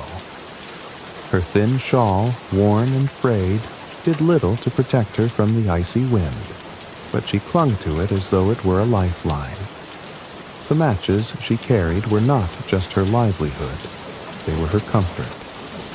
On the coldest nights, when her fingers grew too numb to move, she would strike one against a wall to watch its brief, golden glow. For a moment, the warmth would seep into her skin, and the tiny flame would dance like a living thing, filling her with a fleeting sense of hope. She imagined the matches as her friends, their light a reminder that even in the darkest moments there was beauty to be found. Though her life was marked by hardship, the little match girl never lost her sense of wonder. She found beauty in the smallest things, the way snowflakes sparkled like diamonds under the light of a gas lamp, the faint strains of music drifting from a distant window, or the laughter of children playing in the square. These moments, though fleeting, were treasures that she tucked away in her heart. The little match girl's life was a testament to the strength of the human spirit. She was a child, burdened by the weight of a world that had shown her little kindness. Yet she carried herself with a quiet dignity. Her story was one of contrasts, of warmth and cold, hope and despair, love and loss. And though the world around her often seemed indifferent, she faced each day with a courage that belied her small frame, her wide blue eyes searching for the light amidst the darkness. The city hummed with life on Christmas Eve, its streets bustling with activity despite the relentless cold.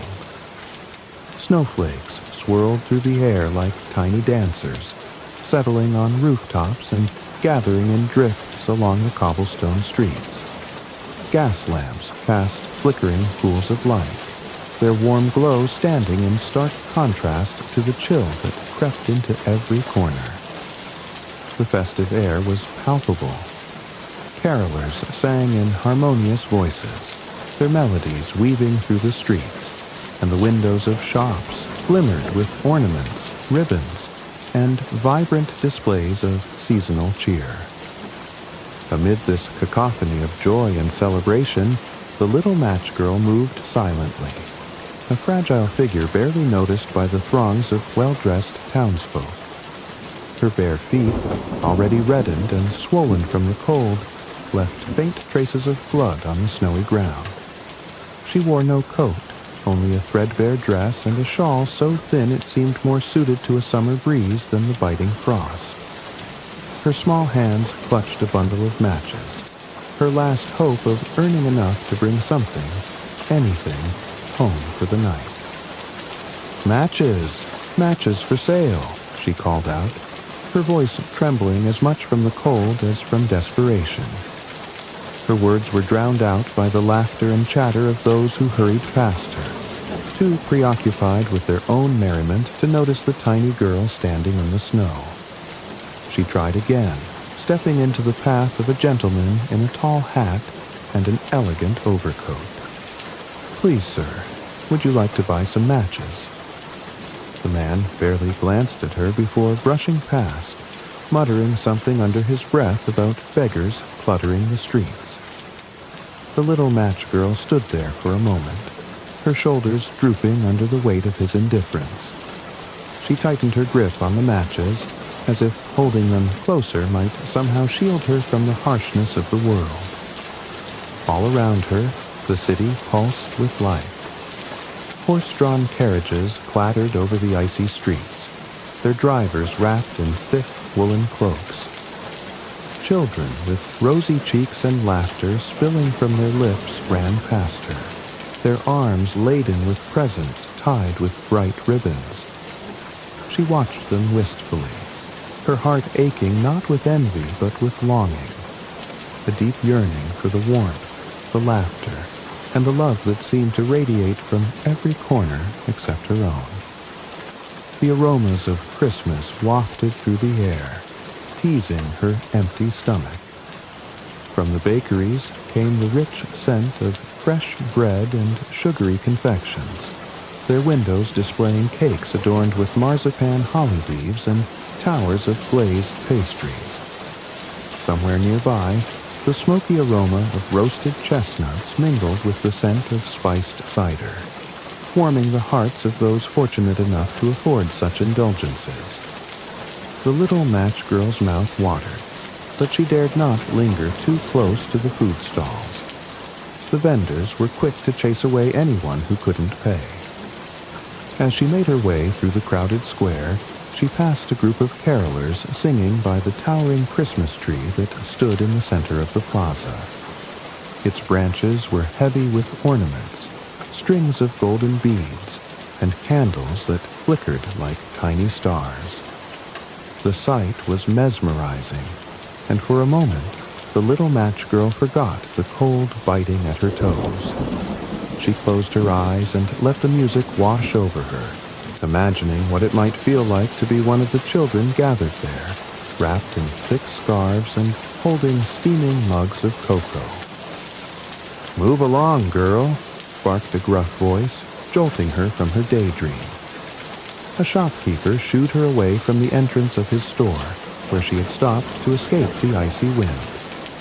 "You're scaring off my customers." She nodded silently and shuffled away, her heart sinking further with each step. The wind seemed to grow colder as night fell, its icy tendrils snaking through the alleys and seeping into her very bones. Her small feet, raw and numb, barely registered the pain anymore. She found herself drawn to the glow of a nearby window, where a family sat around a grand table laden with food. A golden roast goose took center stage, surrounded by bowls of steaming vegetables and platters of glistening fruit. Laughter filled the room, and the faces of the children glowed with happiness as they eagerly unwrapped gifts.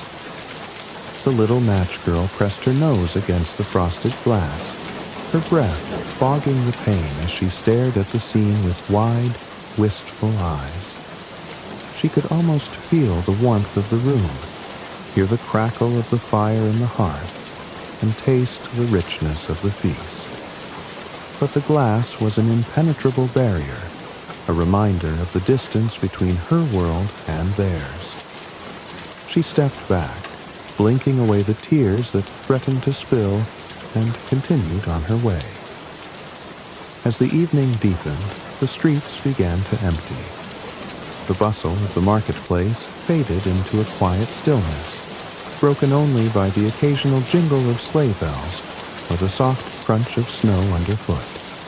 The little match girl wandered aimlessly, her tiny frame growing weaker with each passing moment. She tried to summon the courage to knock on a door, to ask for shelter or a scrap of food, but the fear of rejection held her back. She had grown too accustomed to the cold stares and curt dismissals of strangers. Her fingers, now stiff and purple with cold, clutched the matches more tightly. They were her only possession, her only chance to prove to her father that she was not a failure.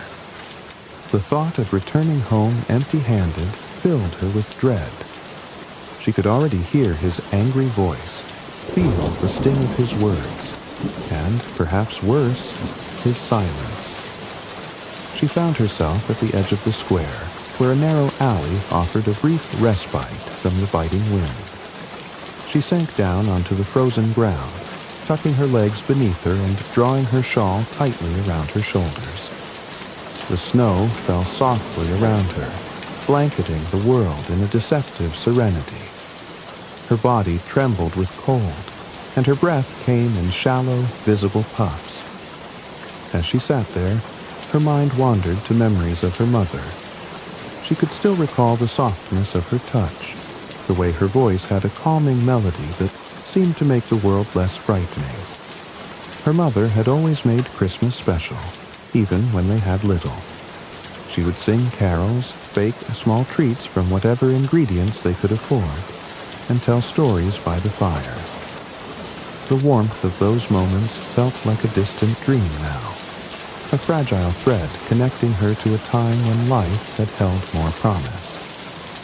Her stomach growled, the emptiness gnawing at her like a living thing.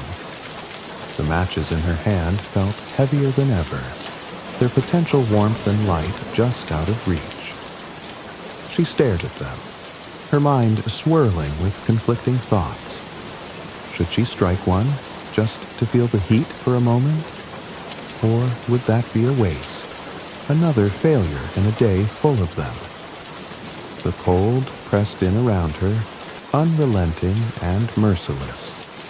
Her vision blurred, and her small frame seemed to fold in on itself as she curled up against the wall. The world around her grew quieter still, as though the city itself were holding its breath. She was just a small, forgotten figure in the vastness of the winter night. Her struggle unseen and unheard by those who passed her by.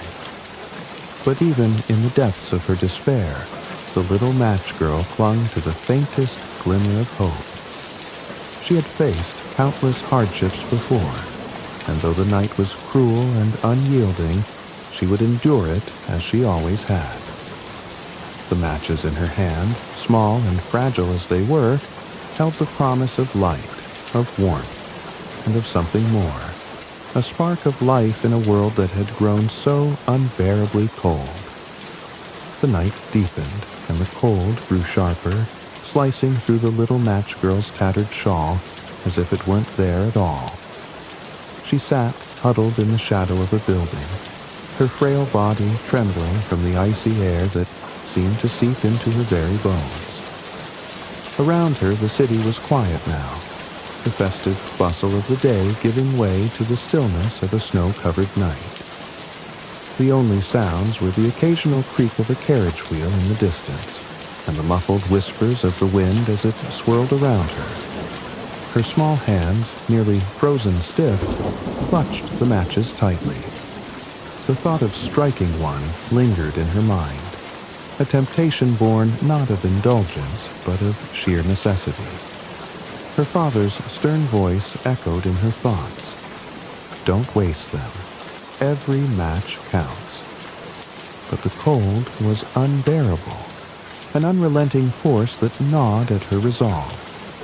She could feel it draining the life from her, sapping her strength with every passing moment. At last, desperation overruled caution. She hesitated for only a moment before carefully pulling a match from the bundle. Her fingers, purple and clumsy from the cold, fumbled with the tiny stick. The thought of the warmth it might bring filled her with a fleeting sense of hope. Holding it against the rough wall beside her, she struck it with trembling hands. With a hiss and a spark, the match flared to life, its small flame dancing like a living thing. The sudden burst of light startled her, and she instinctively cupped her hands around it, shielding the fragile glow from the biting wind. In that moment, the warmth bloomed in her palms, spreading across her skin like a comforting embrace. It was as though the match were alive, a tiny sun radiating hope and solace in the middle of a frozen night. As the flame steadied, its golden glow transformed the darkness around her. The dim, desolate alley faded away, and in its place appeared a vision so vivid, so beautiful, that she could scarcely believe her eyes. Before her, a crackling hearth blazed with life, its orange and red flames leaping and dancing in a comforting rhythm. She could feel the heat radiating from it, warming her cheeks and easing the stiffness in her fingers. The fire seemed almost magical, its warmth seeping into her soul, melting away the icy grip of the night. The room around the hearth began to take shape in her mind's eye. She found herself in a cozy parlor, its walls lined with bookshelves and adorned with cheerful paintings. A thick rug lay on the floor, its intricate patterns illuminated by the flickering firelight. Beside the hearth stood a plush armchair, its cushions invitingly soft, draped with a blanket that seemed to radiate warmth even from a distance. She could almost feel the fabric beneath her fingers, the texture of it a stark contrast to the cold, hard reality of her surroundings.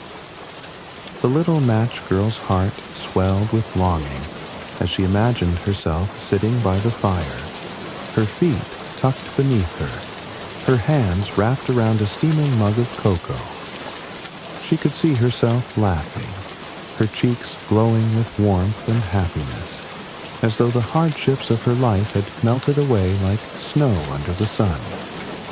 In this vision, she was no longer the frail, shivering child on the streets, but a beloved guest in a home filled with comfort and love.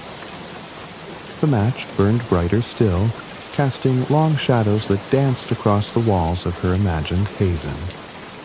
She leaned closer to the flame, her eyes wide with wonder, as if by sheer willpower she could step into the world it had created. The vision seemed so real, so tangible, that she almost forgot the bitter cold that surrounded her. For a fleeting moment, she felt safe, secure, and loved. But all too soon, the match burned down to her fingertips, its tiny flame flickering and sputtering before vanishing into a wisp of smoke. The warm light was gone, and the vision dissolved into darkness, leaving her once again alone in the cold, unforgiving night. The hearth, the parlor, the armchair, everything had been a mirage, a fleeting dream conjured by the fragile glow of a single match. The sudden return to reality hit her like a wave, the cold rushing back in with merciless force. Her hands, now trembling more violently than before, clutched at the empty matchstick, as if holding on to it could somehow bring back the warmth and light.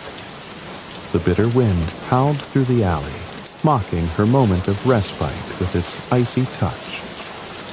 The little match girl closed her eyes, her tears freezing against her cheeks. For a brief, wondrous moment, she had escaped her reality, and though it had been short-lived, it had given her something she had almost forgotten, a sense of hope. The memory of the warmth lingered in her mind, a fragile ember that refused to be extinguished. She clung to it, replaying the vision in her thoughts as though it could sustain her through the long, cold night. She looked down at the bundle of matches in her lap, their potential untapped and waiting. She knew they wouldn't last forever. Each one was precious, a fleeting moment of light in a sea of darkness. But the memory of that first match, of the warmth and beauty it had shown her, gave her the courage to strike another. It was a small act of defiance against the cold, a spark of light against the overwhelming darkness. The little match girl took a deep breath and reached for another match, her fingers steady despite the cold. In her heart, she knew that the warmth of the flame, however brief, was worth the cost. For in that fragile light, she had found something no one could take from her, a glimpse of a world where hope, love, and warmth still existed. And in her frozen, trembling hands, she held the power to summon it once more.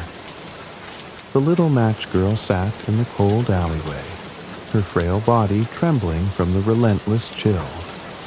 Her cheeks were flushed red, not from warmth, but from the bitter frost that gnawed at her skin. Above her, the stars glittered in the clear night sky, their light distant and indifferent. She held her matches tightly, the bundle a lifeline in a world that seemed intent on forgetting her existence. The first match she struck had offered a fleeting moment of warmth and light, a vision so vivid it lingered in her mind even now. She could still feel the imagined heat of the fire, the soft embrace of the chair, the comfort of a world that had melted away as quickly as it had appeared. It was the promise of something more, something better, and though it had vanished, it left her with a yearning that burned brighter than the flame itself. She stared at the bundle of matches in her lap, the urge to strike another building within her like a rising tide. Each match was precious, a lifeline against the cold, and yet the memory of the first vision urged her forward. What harm could it do, she thought, to seek another moment of light in this endless darkness?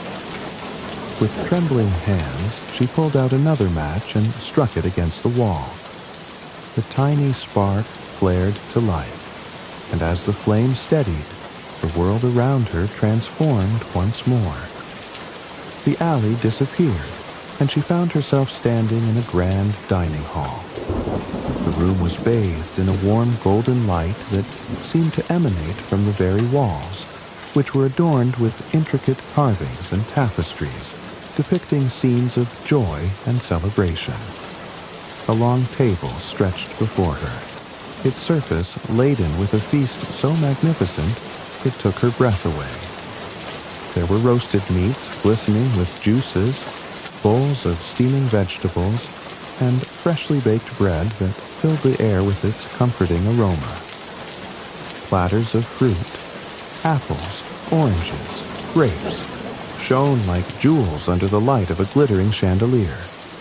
Cakes and pastries were arranged in towering tiers, their frosting swirled into delicate patterns, and pitchers of cider and wine gleamed like liquid gold.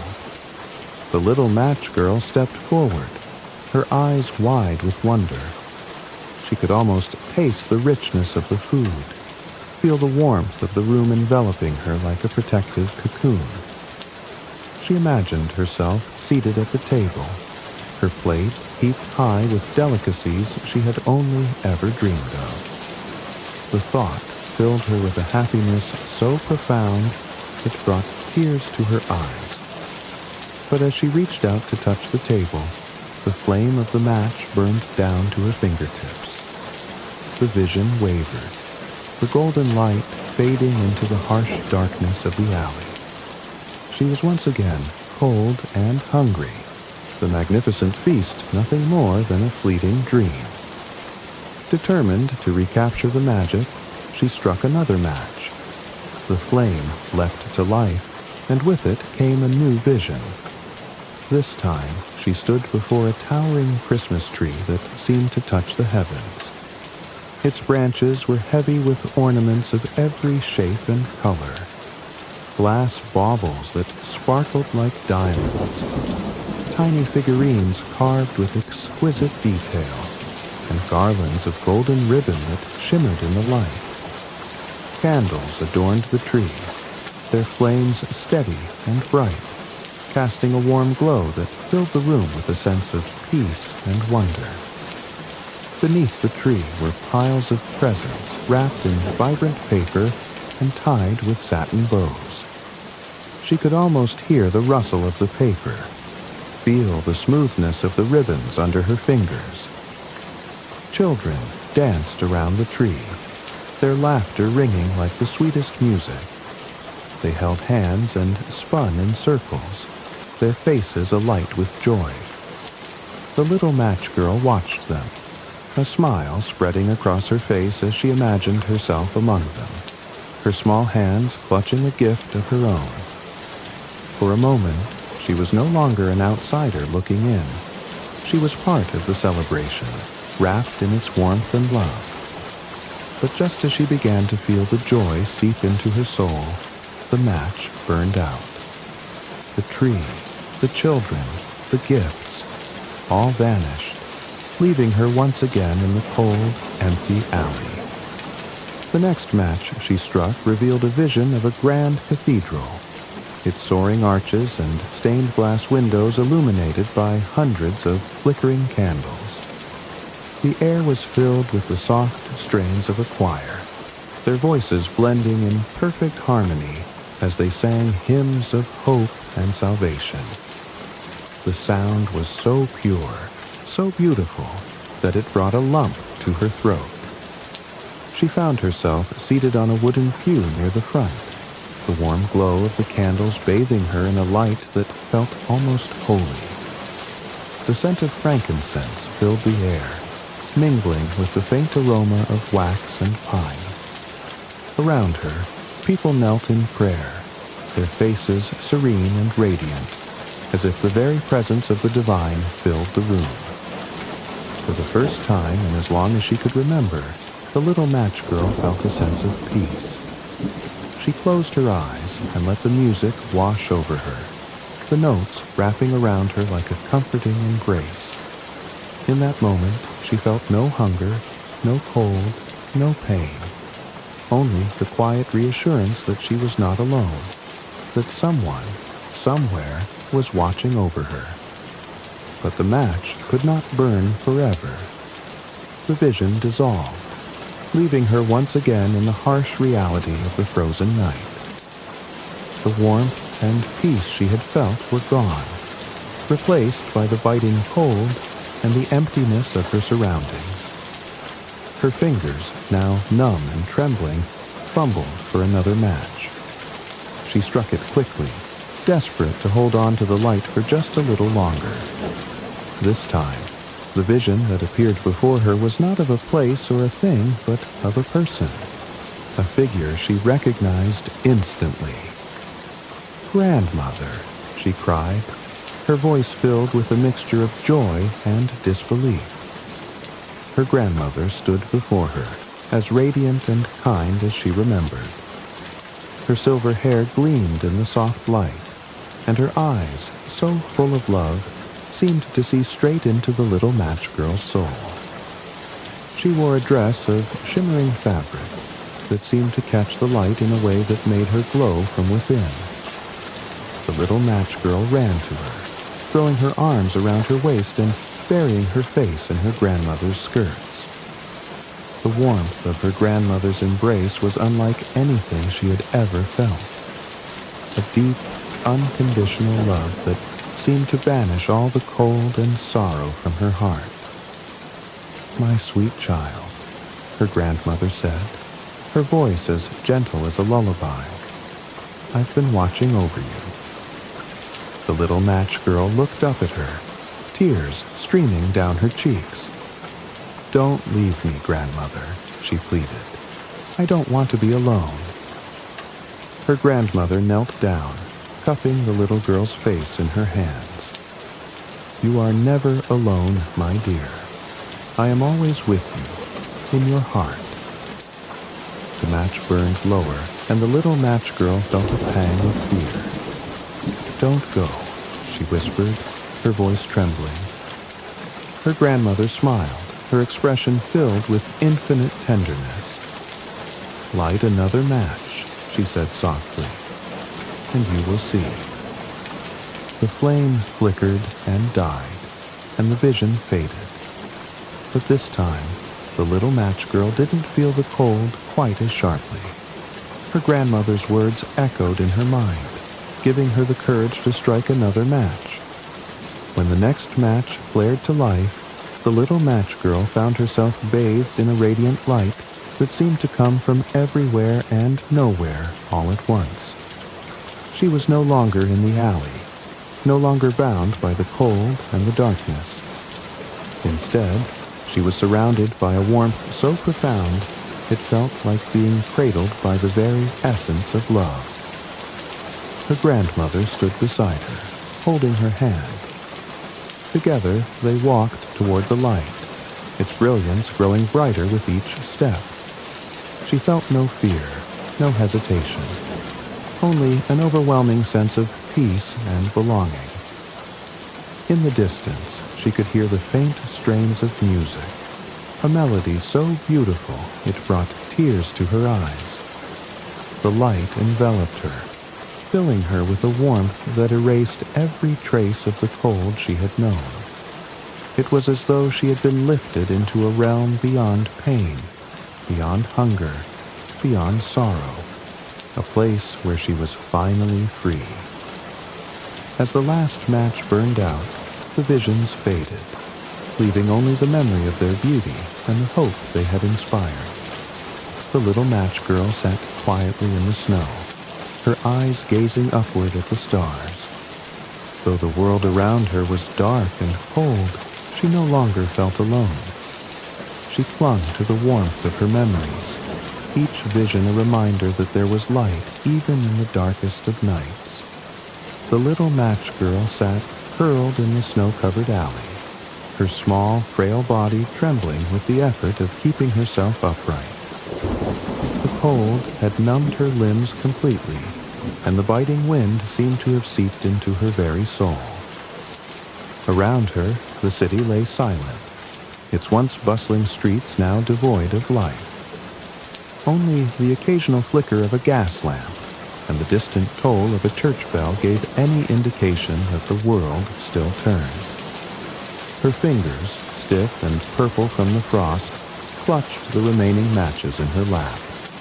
Each one represented a fleeting moment of light and warmth, an escape from the darkness and cold that surrounded her. She had struck several already, and each had brought with it visions so vivid, so filled with beauty and love, that they almost felt real.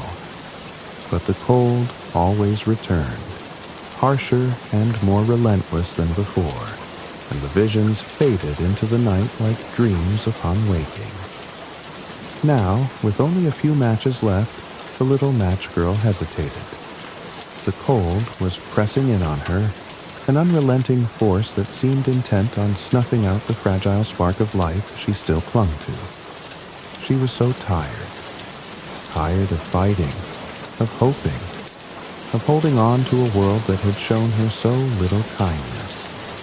But in the midst of her despair, a small voice within her whispered, "Light another match.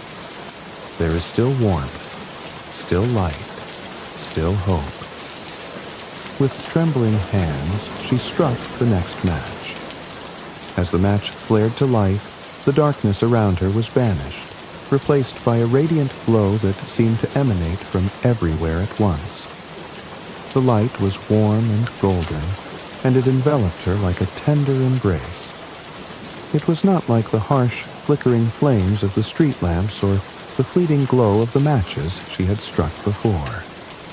This light was alive, pulsating with an energy that filled her heart with a sense of peace and belonging. The alley vanished, and she found herself standing in an open meadow bathed in sunlight. The snow was gone, replaced by soft grass that tickled her bare feet. Flowers of every color bloomed around her, their petals glistening as if they had been kissed by morning dew. The air was filled with the sweet scent of blossoms and the gentle hum of birdsong.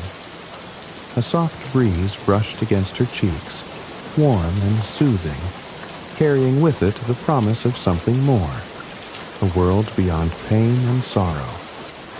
Before her, a figure appeared, stepping out of the light with a grace that took her breath away.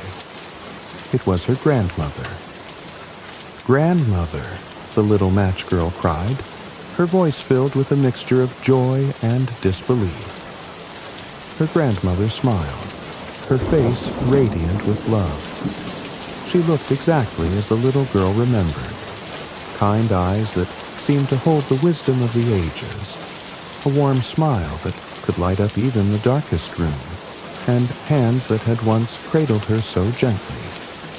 But there was something more now, an ethereal glow that surrounded her, as though she were part of the light itself. "My sweet child," her grandmother said, her voice as gentle as a lullaby. I've been waiting for you." The little match girl ran to her, throwing her arms around her grandmother's waist.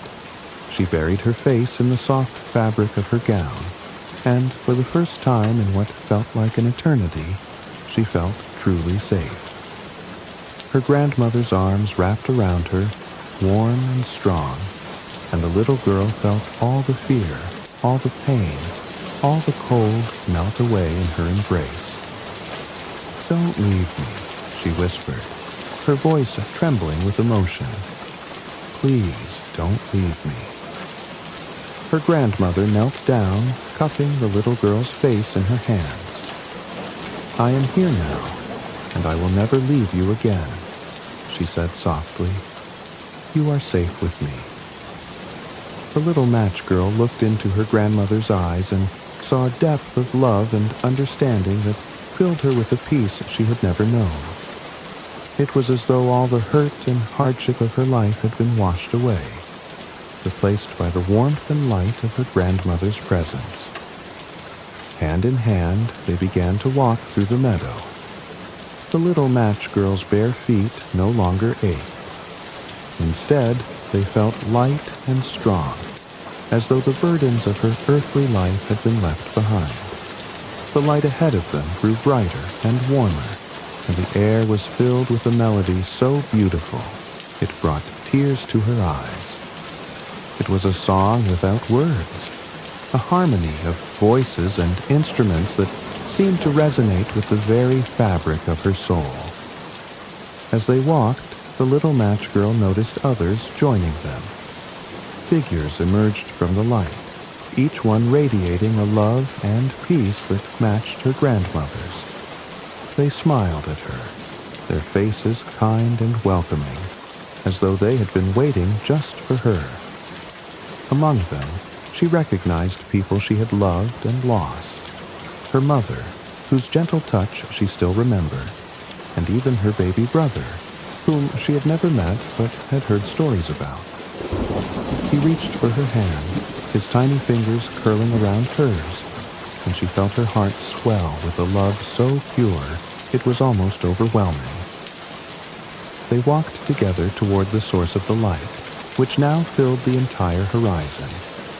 The closer they got, the more the little match girl felt the warmth and peace seep into every corner of her being.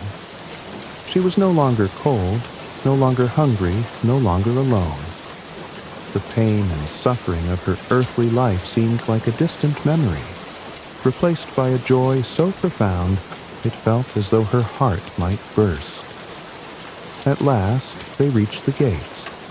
They were not gates in the traditional sense. There was no iron, no stone, no imposing structure. Instead, the gates were made of light, their form shifting and shimmering like the surface of a still pond kissed by the sun.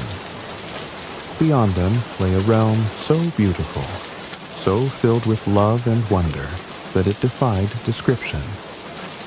The little match girl hesitated, her small hand tightening around her grandmother's.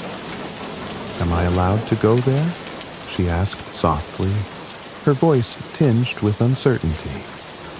Her grandmother knelt beside her, brushing a strand of golden hair from her face. "This place was made for you, my sweet child," she said. "It is where you belong." "But I didn't sell the matches," the little girl whispered, her eyes brimming with tears. "I failed." Her grandmother shook her head, her smile filled with infinite tenderness. "You have done nothing wrong," she said. "Your life was filled with challenges, but you faced them with courage and kindness. That is what matters." The little match girl looked up at her grandmother, her heart filled with a sense of acceptance and love she had never known. Together, they stepped through the gates.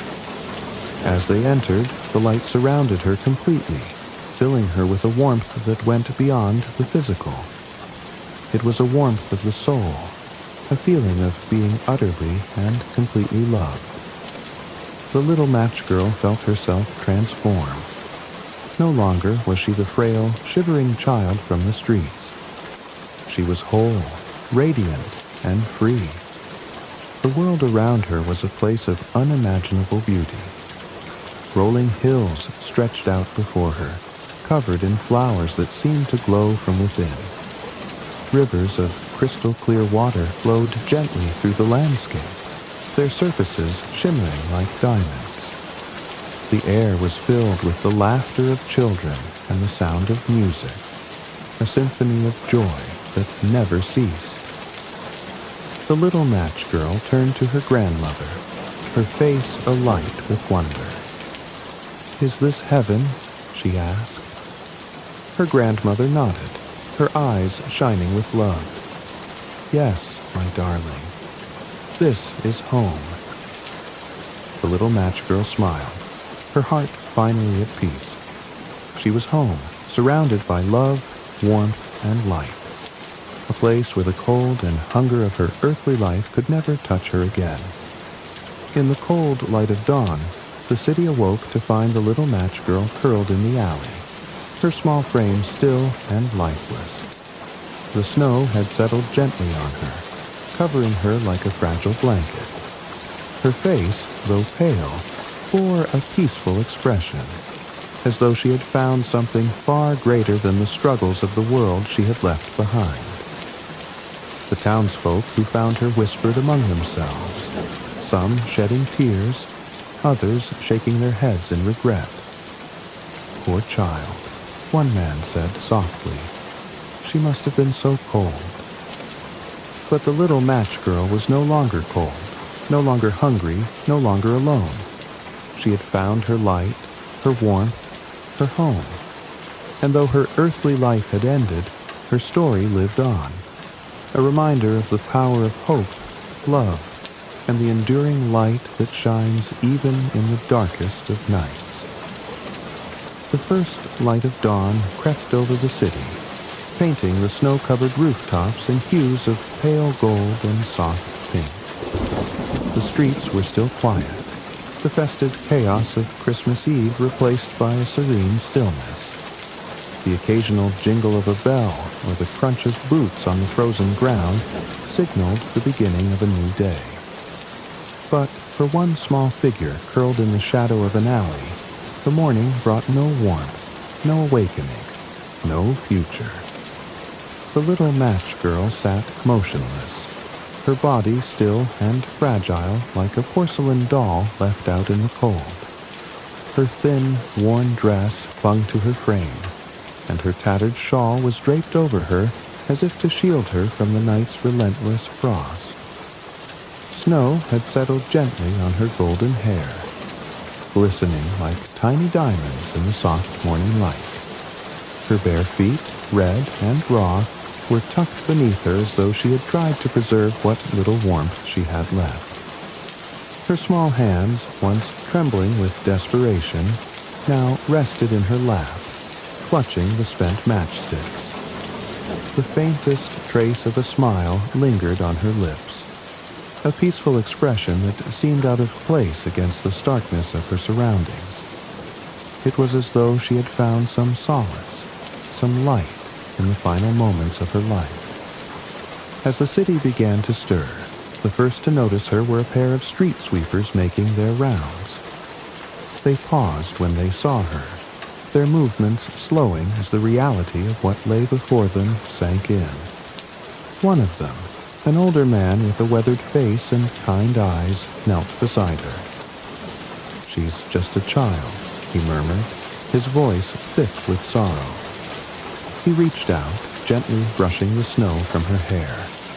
The other man, younger and less accustomed to such sights, looked away, his jaw tightening as he fought back tears. "She must have frozen to death during the night," the younger man said quietly. "Didn't anyone see her? Didn't anyone care?" The older man shook his head, his expression grim. "People walk past without looking, lad. They don't want to see. It's easier that way." Word of the little match girl's death spread quickly. Soon, a small crowd had gathered, their faces a mixture of sadness, pity, and guilt. Men and women in heavy coats and warm scarves stared down at her with wide eyes, their expressions betraying the uncomfortable realization that they had likely passed her by the day before, too consumed with their own affairs to notice her plight. A woman in a fine fur coat clutched her gloved hands to her mouth, her eyes filling with tears. "I saw her yesterday," she whispered to no one in particular. She asked if I wanted to buy a match, but I didn't stop. Nearby, a man carrying a basket of bread looked down at the little girl with a furrowed brow. "She couldn't have been more than 8 or 9, he said, his voice tinged with regret. "Just a child out in the cold. How did we let this happen?" Among the onlookers, someone noticed the burnt matchsticks scattered around her. They bent down to pick one up, turning it over in their fingers as though it might offer some clue to the child's final moments. "She must have been lighting them to keep warm," the person said softly. Another observer, an elderly woman wrapped in a heavy shawl, knelt beside the little girl and clasped her hands together in prayer. "Poor thing," she murmured. "She must have been so desperate, so alone." The spent matches, small and insignificant as they seemed, became a poignant symbol to those gathered.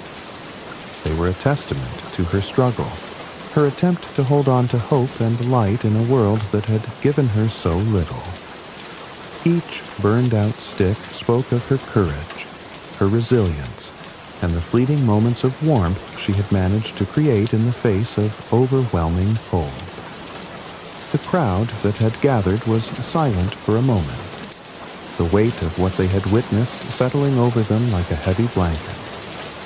For some, the little match girl's death was a sobering reminder of their own indifference.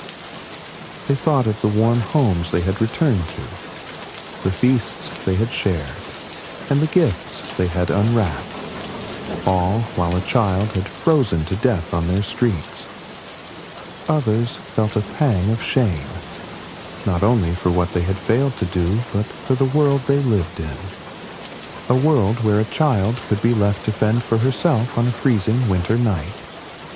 They wondered how many others like her had been overlooked, forgotten, or ignored in the shadows of their city. A man in a fine coat stepped forward, removing his hat and holding it against his chest. "We must do better," he said, his voice firm but sorrowful. "For her, and for all the others who have no one to care for them." His words seemed to ignite something in the crowd. People began to speak quietly among themselves, pledging to take action, to help those in need, to ensure that no one else would face the same fate as the little match girl. It was a small gesture, born of guilt and grief, but it was a beginning. As the sun rose higher in the sky, the little match girl's body was gently lifted and carried away. Her passing became a story told throughout the city, a tale of tragedy that stirred hearts and inspired change. People who had once turned a blind eye to the suffering around them began to act, opening their homes and their hearts to those in need. Churches and charities redoubled their efforts, ensuring that food, warmth, and shelter were available to the most vulnerable. Though she had been small and voiceless in life, the little match girl's death left a profound impact on those who learned of her story. She became a symbol of hope, a reminder that even in the darkest moments, a single spark of light could inspire change. Her matches, burned and spent, had not been in vain. They had lit a fire in the hearts of those who had once looked away. In the quiet of the evening, as the city prepared for another cold night, the stars began to appear in the darkening sky. Among them, a single star shone brighter than the rest, its light steady and pure. Those who looked up at it that night felt a sense of peace, as though the little match girl's spirit were watching over them, her light guiding them toward a kinder, more compassionate world. And so, though the little match girl had left the earth, her story lived on, a testament to the enduring power of hope, the importance of kindness, and the light that can be found even in the coldest and darkest of nights. The story of the little match girl did not end with her passing. Though she left the world quietly, unnoticed by most during her life, her death became a spark that ignited a change in the hearts of those who learned of her fate. Her fragile body, curled in an alley on a snowy Christmas morning, was a haunting image that lingered in the minds of the townsfolk, compelling them to reflect on their own actions or inactions. In the days that followed, the little match girl's story spread through the city like a winter wind, touching every corner, from the grand estates of the wealthy to the modest homes of the working class. People spoke of her with hushed voices, their words tinged with sorrow and guilt. For many, her death was a mirror reflecting their own indifference. The realization that a child had suffered so greatly, so close to their warm hearths and abundant tables, weighed heavily on their consciences. The matchsticks she had clutched became a poignant symbol, a reminder of her fleeting moments of warmth and light in a world that had been so cruelly cold. The image of her sitting alone in the snow, lighting one match after another to create small pockets of hope, resonated deeply. It was as if, in her final moments, she had illuminated not just the darkness of her surroundings, but the darkness within the hearts of those who had overlooked her. The mayor of the city, a man known more for his political ambitions than his compassion, was among those moved by her story. He stood before the city council and declared, "No child in our city should ever face such a fate again.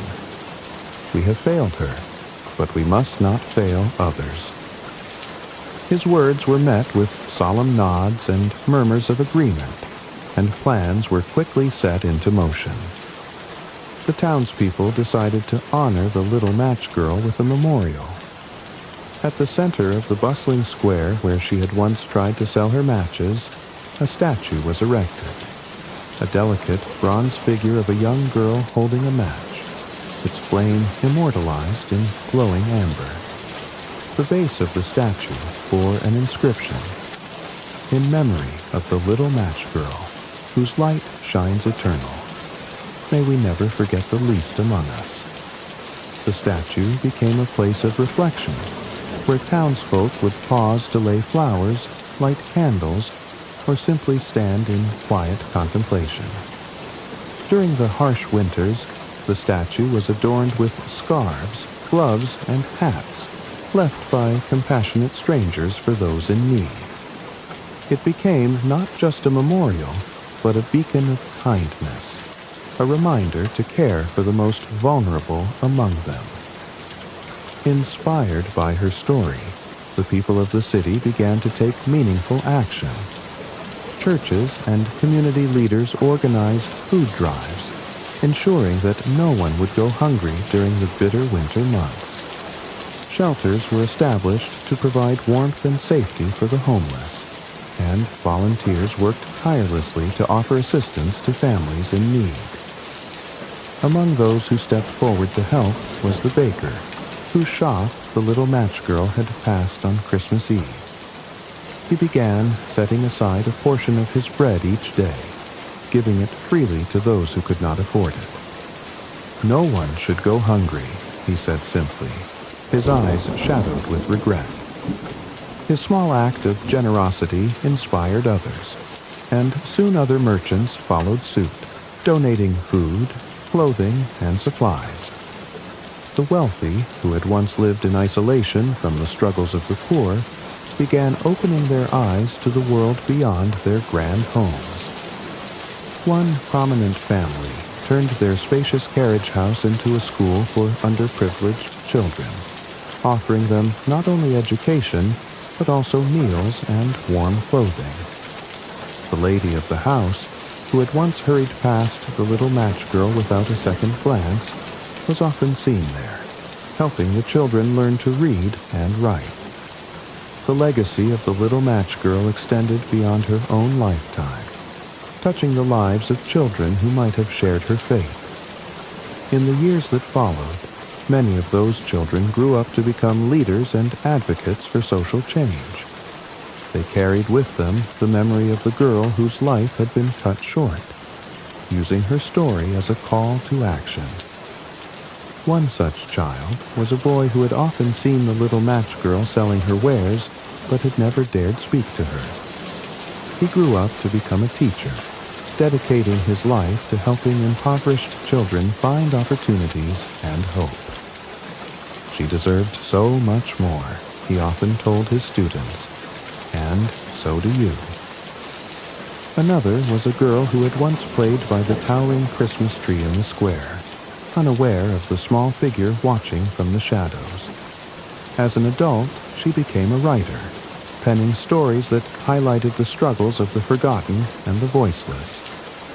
Her most famous work was a tale of a little match girl who lit the world with her courage, a story that brought tears to readers far and wide. Though the little match girl's life had been filled with hardship, her story became a source of hope and inspiration. Her matches, small and fragile as they were, had ignited something far greater than warmth. They had sparked a movement, a collective awakening that changed the city forever. Each year on Christmas Eve, the townsfolk gathered at her statue to remember her. They sang carols, shared stories, and lit matches in her honor, their tiny flames a symbol of her enduring light. Children were taught her story as a lesson in kindness and compassion, and families made it a tradition to give to those in need during the holiday season. The little match girl's memory became a guiding star, reminding people of the importance of seeing those who might otherwise be invisible. Her life, though short, had left an indelible mark on the hearts of those who had once walked past her without a second thought.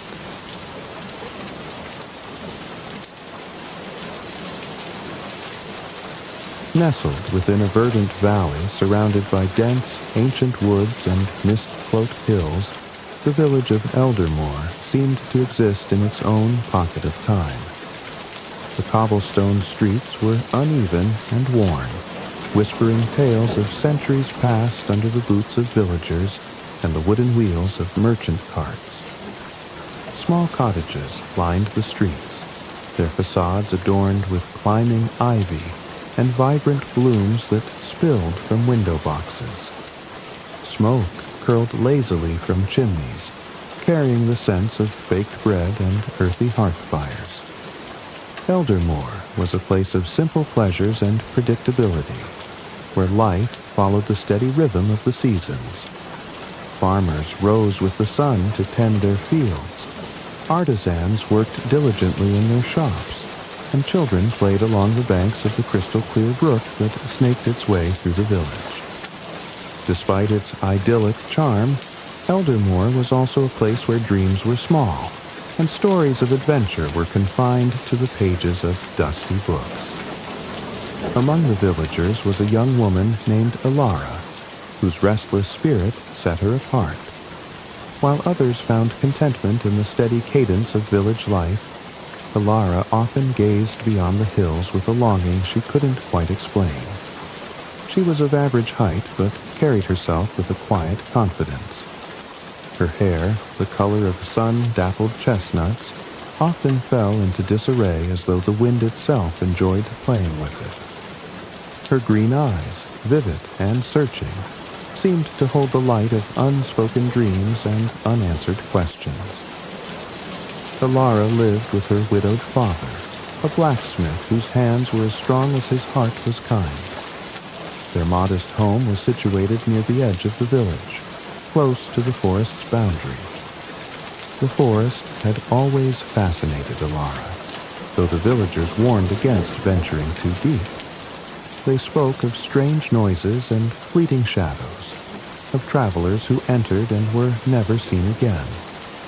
Alara, however, couldn't suppress the pull she felt toward the towering trees and the mysteries they concealed. Her days were spent assisting her father in the forge, her arms gaining strength as she hammered glowing metal into tools and horseshoes. Though the work was honest, and her father's pride in her palpable, Alara often found her mind wandering. She imagined herself wielding a blade she'd forged with her own hands, slicing through dense jungle foliage as she unearthed forgotten relics.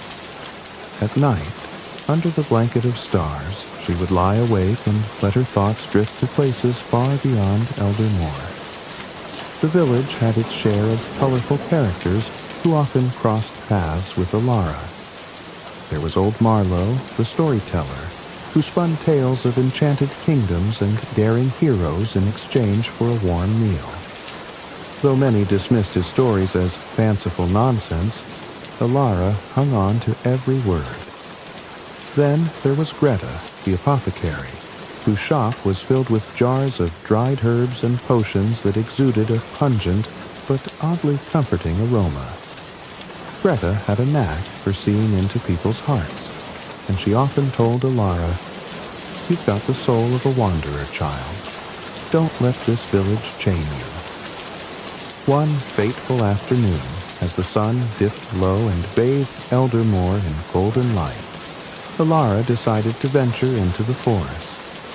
She told herself it was to gather herbs for Greta, who had asked for a particular plant that only grew near the forest's edge.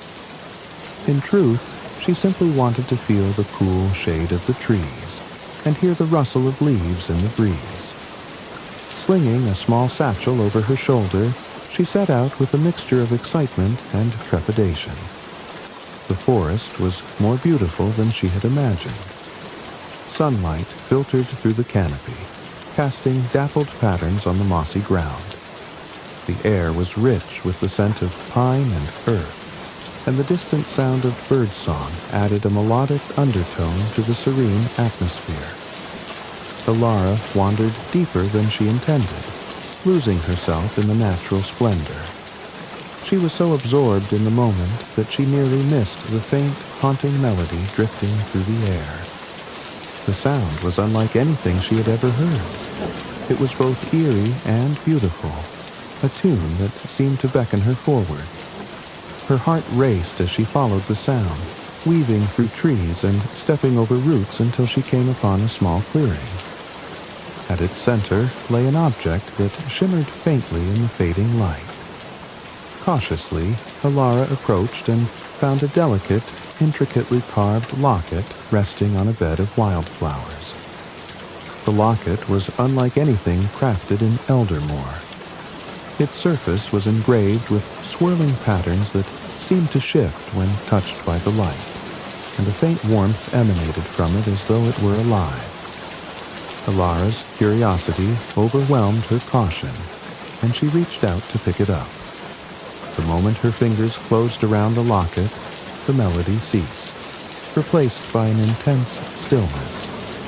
The forest seemed to hold its breath as Alara examined her discovery. As she turned the locket over in her hands, she noticed a small, almost imperceptible clasp. When she opened it, a soft glow emanated from within, illuminating a tiny map etched on the interior. The map depicted a land Alara had never seen before, filled with symbols and landmarks that were both intriguing and unfamiliar. At the center of the map was an inscription written in a language she couldn't read, yet it seemed to speak directly to her heart. A sense of purpose surged within her, stronger than anything she had ever felt. The locket wasn't just an artifact. It was a key, a guide to something greater than herself. For the first time, Alara felt as though the dreams that had always seemed so distant were now within her grasp. She didn't know what awaited her beyond the hills, but she knew one thing for certain. Her life in Elder Moor was about to change forever. As the last rays of sunlight faded and the forest grew dim, Alara tucked the locket into her satchel and made her way back to the village. The journey home felt different, as though the world had shifted ever so slightly. The villagers carried on with their routines, oblivious to the profound discovery Alara had made. But in her heart, she knew that her ordinary world was only the beginning of an extraordinary adventure. The following morning, Alara woke with a sense of urgency she couldn't quite explain. The locket, now safely tucked away beneath her pillow, seemed to hum faintly against her touch, as though it was alive. Her mind was a whirlwind of questions. Where had it come from? What did the strange map inside mean? And why had she been the one to find it? Stepping outside, she was greeted by the familiar sight of Eldermore. The village was already bustling with activity. The blacksmith's forge clanged with rhythmic precision. Merchants hollered about their wares, and the scent of freshly baked bread wafted through the air. But everything seemed different now, as if the locket had cast a shadow over the mundane and ordinary. Alara knew she couldn't share her discovery with just anyone. The villagers were kind and hard-working, but their curiosity rarely extended beyond their fields and hearths. Tales of magic and adventure were nothing more than entertainment to them, passed down from old Marlowe's fireside stories. But Alara needed answers, and there was one person she believed might help. Greta, the village apothecary, was unlike anyone else in Eldermore. Her tiny shop was crammed with books, jars of herbs, and peculiar trinkets collected from distant lands. Some villagers whispered that Greta was a witch, though no one dared to say it to her face. Alara often spent her free time helping Greta gather herbs, or listening to her stories of the world beyond the village. If anyone could shed light on the locket, it was Greta. Carrying the locket in her satchel, Alara made her way to Greta's shop. The door creaked as she entered, and the familiar aroma of dried lavender and sage enveloped her. Greta was at her workbench, grinding a blend of herbs with practiced hands. She looked up and smiled warmly at Alara, her sharp blue eyes twinkling with curiosity. "Ah, my little wanderer," Greta said, her voice rich and melodic. "What brings you here so early? You usually save your visits for the afternoon." Alara hesitated, suddenly unsure of how to explain. "I found something in the forest yesterday," she began, her voice barely above a whisper. She reached into her satchel and pulled out the locket, placing it on the workbench. Greta's expression shifted the moment she saw it. Her smile faded, replaced by a look of intense focus. "Where did you find this?" Greta asked, her tone unusually serious. She picked up the locket with trembling hands, her fingers tracing the intricate carvings as if trying to decipher their meaning. "In the forest, near the clearing by the brook," Alara replied. "It was just lying there, glowing. I think it might be important." Greta's lips pressed into a thin line as she opened the locket and examined the map inside. The faint glow reflected in her eyes, and for a moment she seemed lost in thought. Then she let out a slow breath and looked up at Alara. "This isn't an ordinary trinket," Greta said. "It's ancient, older than this village, older than the stories we tell. These markings," she pointed to the swirling patterns. "They're protective runes, designed to shield something powerful. And this map, it leads to a place I've only heard of in legend." Alara leaned in, her heart pounding. What kind of place? Greta's gaze softened, and she placed a hand on Alara's shoulder. "A realm beyond our own, hidden from ordinary eyes. It's said to be a world of magic, but also of great danger. Few who seek it ever return. Elara's mind raced. The stories she had grown up hearing, the enchanted kingdoms, the brave heroes, suddenly felt real. She couldn't help but feel a spark of excitement, even as Greta's words hinted at peril. "Why would I find it?" Elara asked. "I'm just a blacksmith's daughter. Why me?" Greta smiled faintly. "Perhaps it's no coincidence.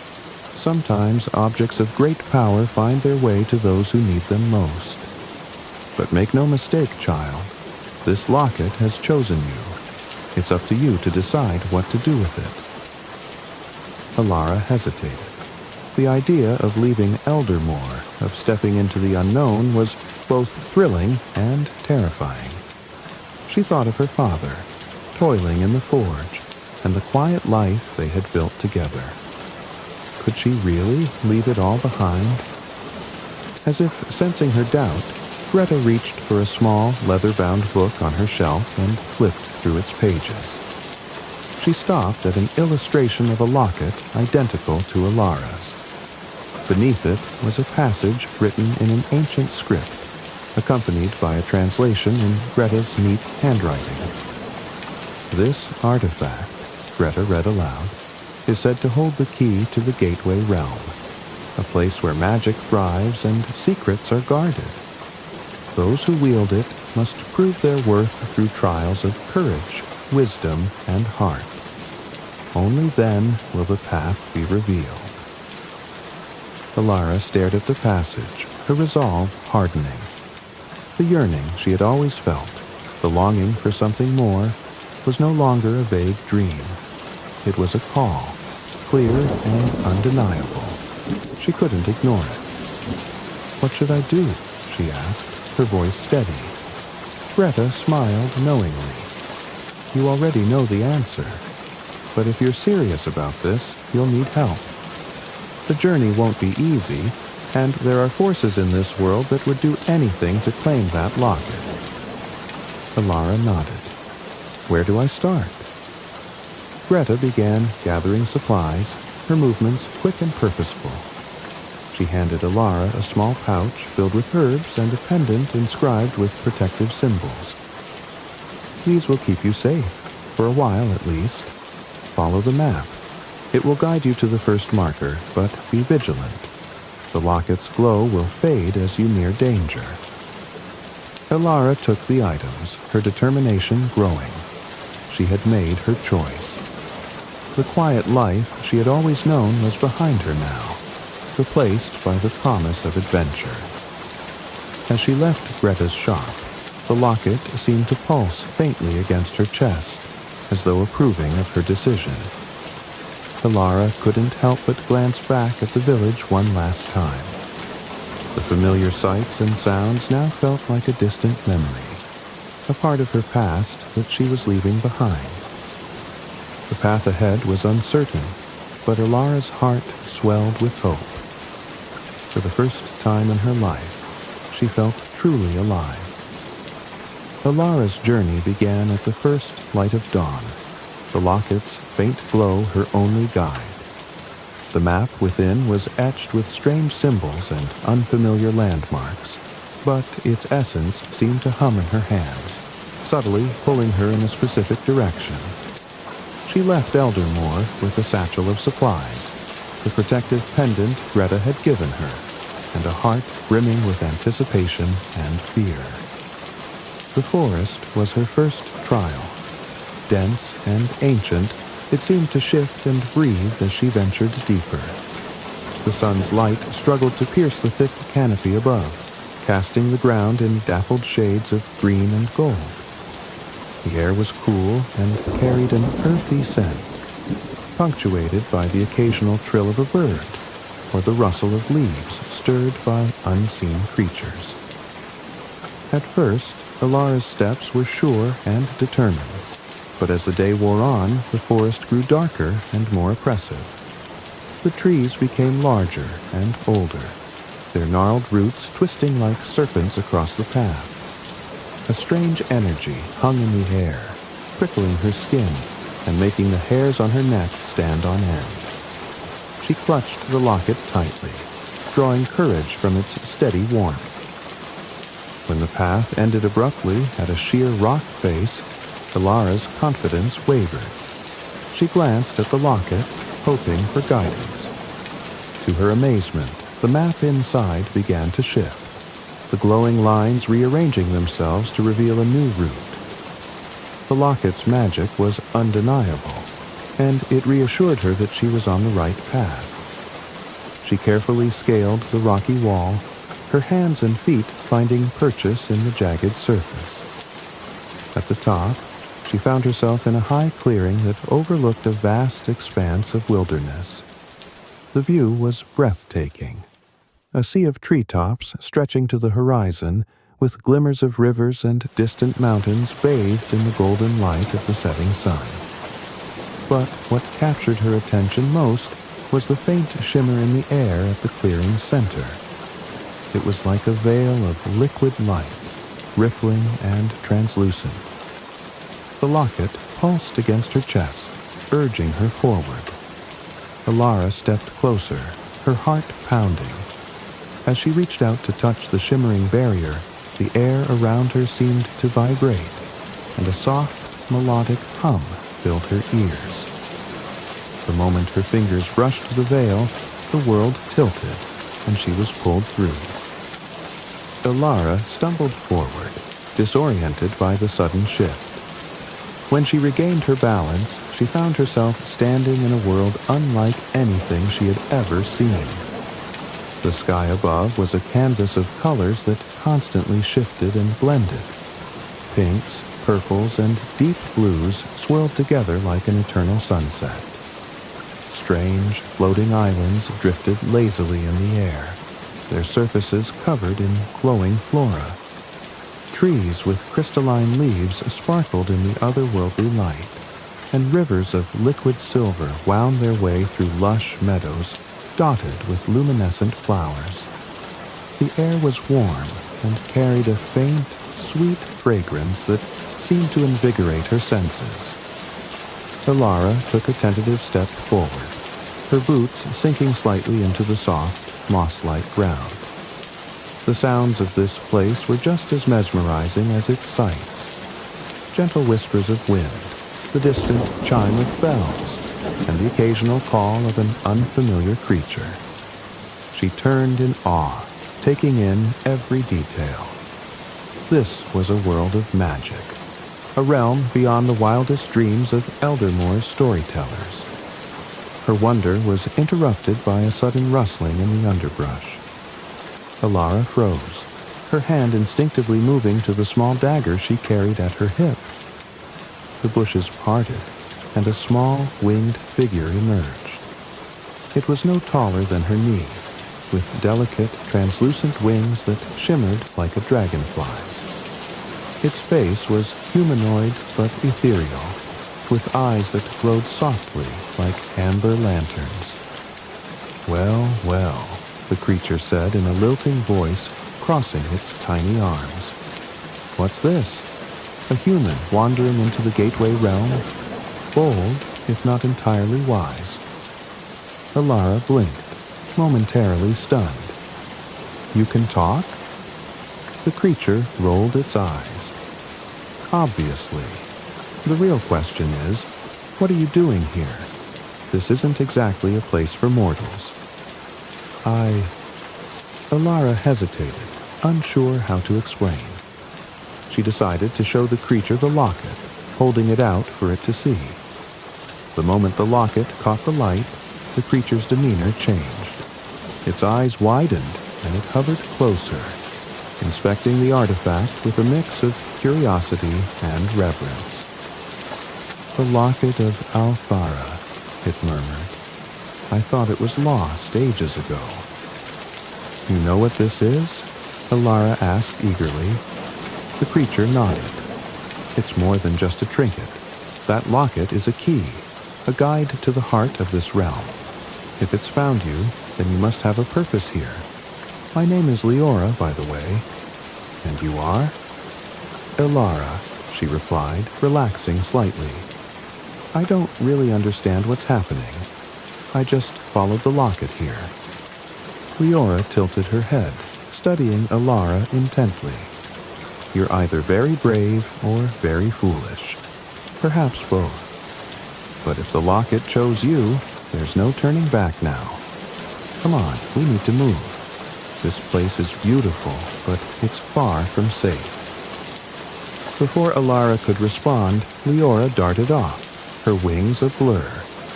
"Stay close," the fairy called over her shoulder. Alara followed Leora through the strange and wondrous landscape. As they traveled, Leora explained that the Gateway Realm was a place where magic flowed freely, but it was also a land of chaos and danger. Powerful beings known as the Eldritch had once ruled here, but their greed and ambition had fractured the realm, leaving behind pockets of corruption and shadow. They passed through a forest of glowing mushrooms taller than houses, their caps emitting a soft, bluish light. Strange creatures peeked out from behind the stalks, some curious, others clearly predatory. Leora warned Alara to avoid eye contact with the hunters, creatures with sleek, shadowy forms and piercing, golden eyes. Further on, they reached a meadow where the ground was covered in flowers that seemed to sing. Their petals moved gently, releasing melodic hums that formed a hauntingly beautiful harmony. Alara paused to marvel at them, but Leora pulled her along. "Don't linger too long," the fairy cautioned. "The beauty here often hides danger. These flowers can lull you into an eternal sleep if you're not careful." The locket guided them steadily, its glow intensifying as they moved closer to an unseen destination. Eventually, they reached the edge of a vast lake. The water was perfectly still, its surface reflecting the sky like a mirror. In the center of the lake was an island shrouded in mist, and at its heart, a towering spire of crystal rose into the sky. "That's the first marker," Leora said, pointing to the spire. "The Crystal Tower. It's where your journey truly begins." Alara felt a mix of awe and apprehension. The tower seemed to pulse with energy, its light resonating with the locket. She had no idea what awaited her inside, but she knew there was no turning back. "How do we get there?" she asked. Leora grinned mischievously. "That's the fun part. Hold on to your locket and don't let go." Before Alara could ask what she meant, Leora darted forward and touched the water's surface with a single finger.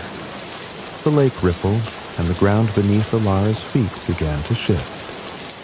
A glowing path formed, spiraling toward the island like a bridge made of light.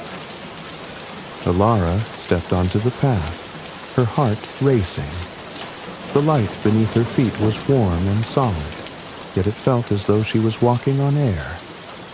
Leora flew alongside her, offering encouragement as they made their way across the lake. As they neared the island, the mist parted, revealing the base of the Crystal Tower. Its surface was smooth and reflective, etched with the same swirling patterns as the locket. The air around it hummed with energy, and Alara could feel its pull deep in her chest. "This is it," Leora said softly. "Your adventure has truly begun." Alara reached out to touch the tower, and as her fingers made contact, a surge of light enveloped her. She felt the world shift again, the familiar sensation of being pulled somewhere unknown. When the light faded, she stood in a grand hall filled with more wonders than she could have imagined. She was no longer a simple villager. She was a traveler in a world of magic, destined to uncover its secrets. The grand hall inside the Crystal Tower was a marvel beyond Alara's wildest imaginings. Its walls shimmered like liquid glass, reflecting a kaleidoscope of colors that shifted as if alive. Columns of glowing crystal stretched to a vaulted ceiling, where constellations danced in an eternal celestial display. At the center of the hall stood a pedestal, and atop it rested a small orb radiating a gentle blue light. Leora hovered beside Alara, her wings casting shimmering patterns on the floor. "This is the heart of the Gateway Realm," she whispered. "It's connected to the locket, and through it to you. But don't be fooled. This is just the beginning of your trials." Alara hesitated, feeling the weight of Leora's words. She approached the pedestal cautiously, the locket pulsing faintly against her chest as if in encouragement. As she reached for the orb, a deep, resonant voice filled the hall, echoing from everywhere and nowhere at once. "Seeker of the locket, you have entered the Gateway Realm. To claim its secrets, you must prove your worth. Courage, wisdom, and heart will be your guide. Beware, failure comes with a cost." Alara's hand froze, her pulse quickening. She looked at Leora, who nodded solemnly. "There's no turning back now," the fairy said. "Touch the orb and let the trials begin." Taking a deep breath, Alara placed her hand on the orb. A surge of energy coursed through her, and the world around her dissolved into light. Alara found herself standing in a dense forest, the trees gnarled and ancient, their bark covered in glowing runes. The air was thick with a strange, oppressive energy, and faint whispers surrounded her, weaving an unsettling melody. She couldn't make out the words, but their tone was urgent and ominous. "The Forest of Whispers."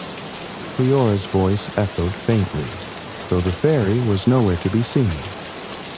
"This trial will test your courage. You must navigate the forest and reach the stone circle at its heart.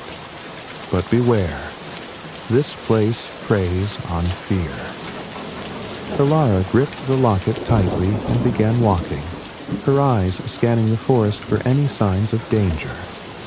The whispers grew louder as she ventured deeper, the voices blending into a cacophony that seemed to echo her doubts and fears. "You're not strong enough," one voice hissed. "You'll fail like the others," sneered another. "What makes you think you're special?" a third mocked. Alara's steps faltered, her heart pounding. The whispers seemed to pull at her, their words striking at the insecurities she had carried for years. She clenched her fists, forcing herself to focus.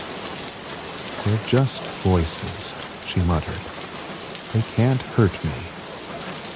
As if in response, the forest began to shift.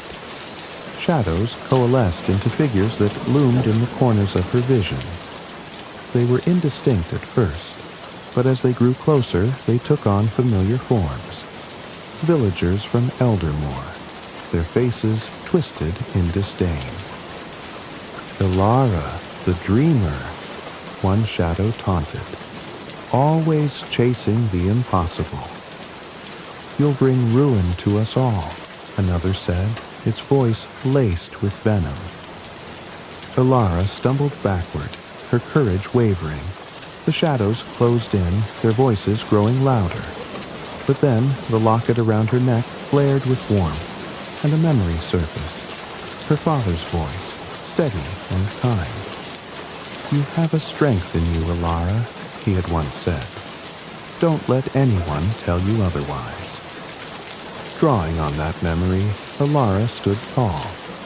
"You're not real," she said firmly, her voice steady despite the fear clawing at her. "And you won't stop me." The shadows recoiled, their forms dissolving into mist. The whispers grew fainter, and the oppressive energy began to lift. With renewed determination, Alara pushed forward. After what felt like hours, she emerged into a clearing where a circle of ancient stones stood bathed in moonlight. The trial was over. She had faced her fears and prevailed. The forest dissolved, and Alara found herself standing at the entrance of a labyrinth. Its towering walls were made of smooth black stone, and an eerie silence hung in the air. The locket's glow dimmed, leaving her with only a faint light to guide her. "This trial will test your wisdom," the same resonant voice from the crystal tower said. "The path forward lies in understanding. Choose wisely." As Alara stepped into the labyrinth, the entrance sealed behind her. The air was cool, and her footsteps echoed unnaturally in the narrow corridors. At each turn, she encountered inscriptions etched into the walls, written in the same ancient script as the map in the locket. The first inscription read, "The heart speaks what the mind cannot." Puzzled, Alara continued, her fingers brushing the smooth stone. Soon, she reached a fork in the path. One corridor was brightly lit but narrow and treacherous, while the other was wide and dark, shrouded in uncertainty. Alara hesitated, recalling the inscription. She placed a hand on her chest, feeling the steady rhythm of her heartbeat. "The heart speaks what the mind cannot," she murmured. Closing her eyes, she let her instincts guide her and chose the dark path. The air grew colder as she ventured deeper, but the locket's warmth reassured her. At each fork, she encountered another inscription. "To see the truth, one must look beyond appearances." The greatest wisdom is found in humility. Each choice required Alara to trust her intuition and reflect on the lessons she had learned. When she reached the labyrinth's center, she found a pedestal with a mirror resting atop it. The mirror's surface was clouded, and an inscription at its base read, "To see clearly, you must look within." Alara gazed into the mirror, her reflection faint and distorted. Taking a deep breath, she spoke aloud the doubts that had plagued her. The fear of failure, the feeling of inadequacy, and the longing for purpose.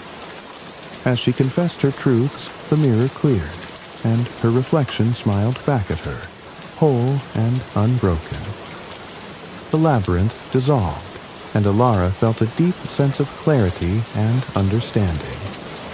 She had passed the second trial. Alara's surroundings shifted again, and she found herself standing on a narrow bridge suspended high above a chasm. The wind howled, and the bridge swayed precariously. Below, a swirling abyss of shadow seemed to reach for her, its tendrils writhing hungrily. "This trial will test your heart," the voice said. "To move forward, you must let go of what you hold most dear." Alara gripped the bridge's rope railings, her knuckles white. As she began to cross, the locket's glow dimmed, and the voice of the abyss began to rise, a mournful chorus of memories and regrets. Visions appeared in the swirling shadows below. Her father, toiling in the forge, her home in Eldermore, the peaceful life she had left behind. Each vision tugged at her heart, filling her with longing. "You can turn back," a voice whispered. "Return to the life you knew. Leave this burden behind." Tears stung Alara's eyes as she paused in the middle of the bridge. The weight of the locket around her neck felt heavier than ever. She thought of her father, the quiet evenings by the hearth, and the safety of the village. It would be so easy to go back. But then she remembered Greta's words. "The locket has chosen you. It's up to you to decide what to do with it." Alara took a deep breath, her tears falling freely. "I can't go back," she said, her voice breaking. "I have to see this through." As she spoke, the visions below began to fade, replaced by a warm, golden light. The locket flared brightly, and the bridge steadied beneath her feet. She pressed forward, her steps resolute, until she reached the other side. The voice spoke one final time. You have proven your worth, Seeker. Courage, wisdom, and heart have guided you. The path is now open. The trials had taken their toll on Alara, but she emerged stronger and more determined. On the other side of the bridge, she found a small, glowing stone embedded in the ground. As she touched it, the stone transformed into a radiant orb that floated above her hand. From the light of the orb, a figure emerged. A tall, armored warrior with piercing blue eyes and a sword of shimmering silver. He knelt before Alara, his expression one of respect. I am Kael, he said, guardian of the Gateway Realm. You have passed the trials and proven yourself worthy. I am here to serve as your guide and protector. Alara nodded, her exhaustion giving way to a spark of hope. With Kael and Leora by her side, she felt ready to face whatever challenges lay ahead. The locket's glow intensified, and a new path appeared before them, leading into the unknown. The path beyond the trials led Alara, Leora, and Kael to a barren, foreboding landscape unlike any they had encountered before. The air was heavy, laced with the acrid tang of sulfur, and the ground beneath their feet was cracked and blackened, as if scorched by a fire that had never cooled.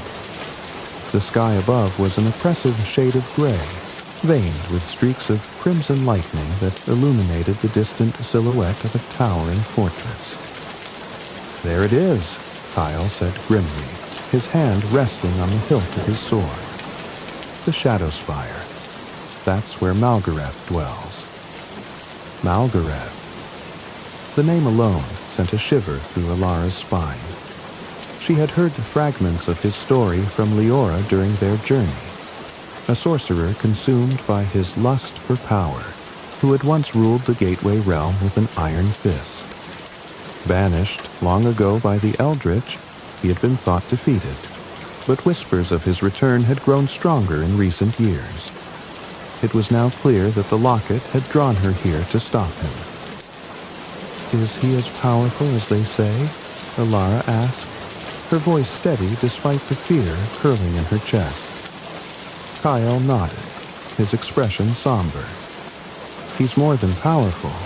He's cunning. He feeds on fear and doubt, using them to weaken his enemies. He must be vigilant. Leora flitted closer to Alara, her wings shimmering faintly in the dim light. Don't let him into your head, she warned. He'll twist your thoughts, make you question yourself. Stay strong, Alara. You've come this far for a reason. Alara tightened her grip on the locket, drawing strength from its warmth.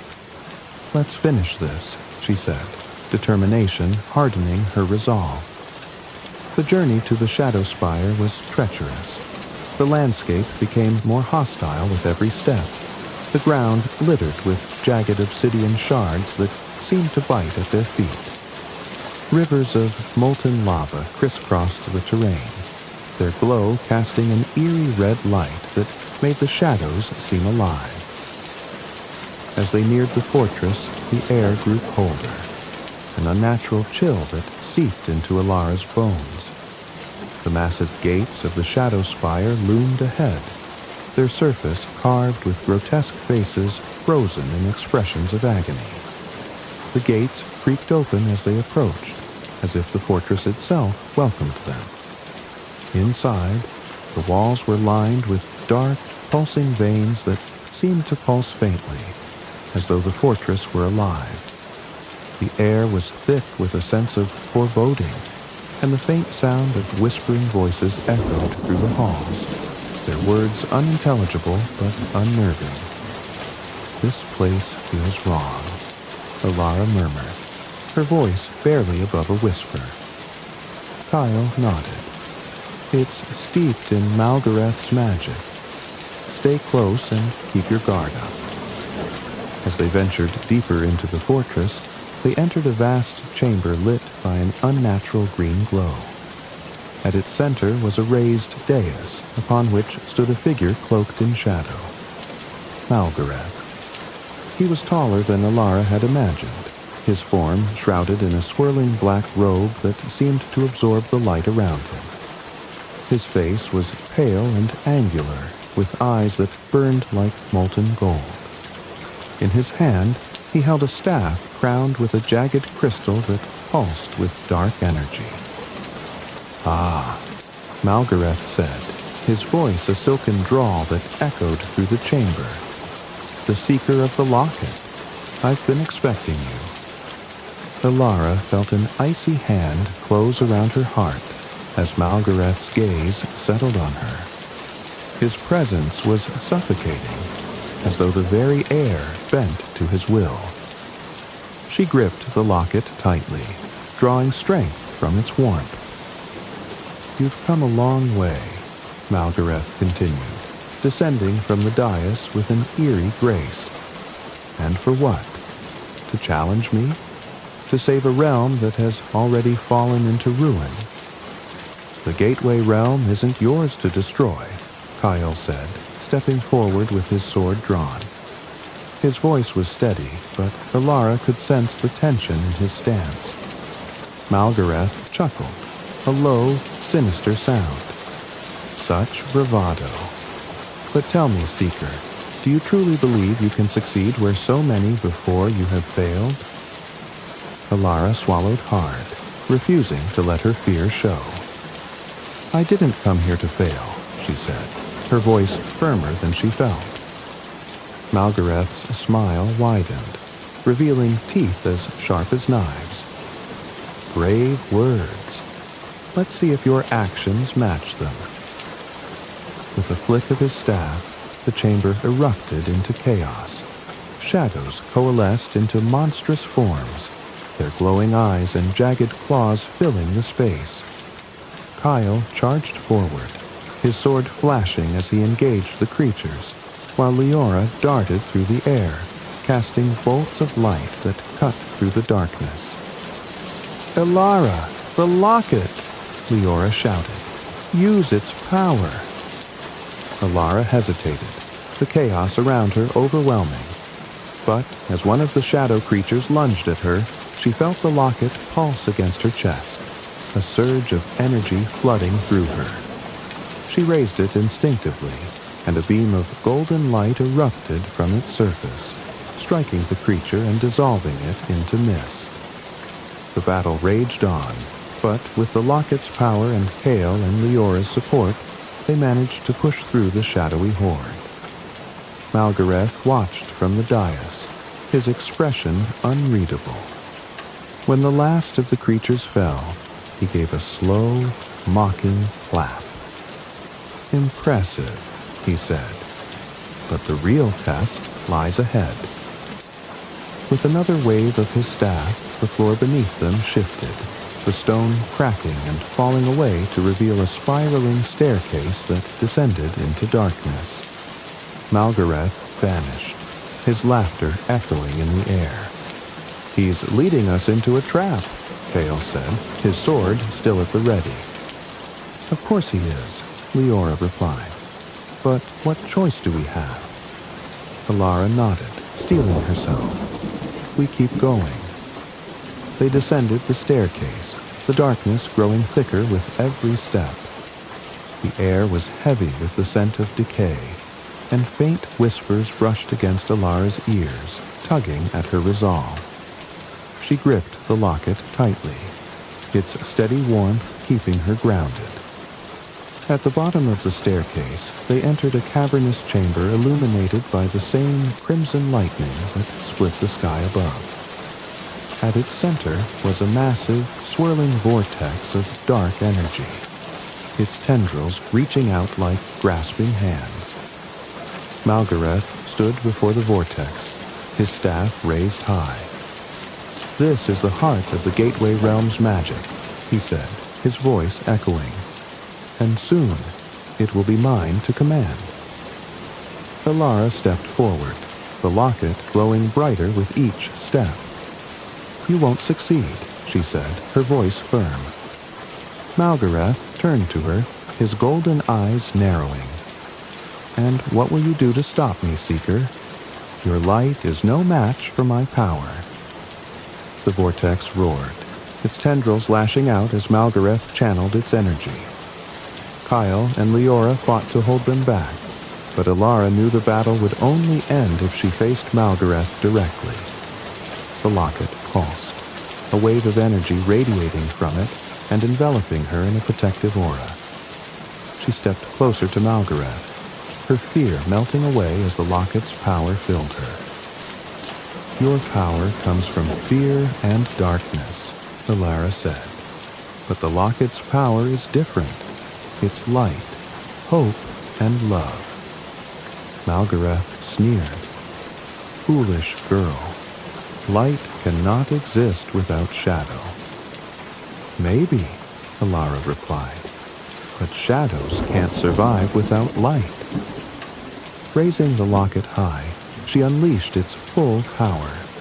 A blinding beam of golden light erupted from it, piercing the vortex and striking Malgareth. He screamed, the sound a mix of rage and pain as the light consumed him.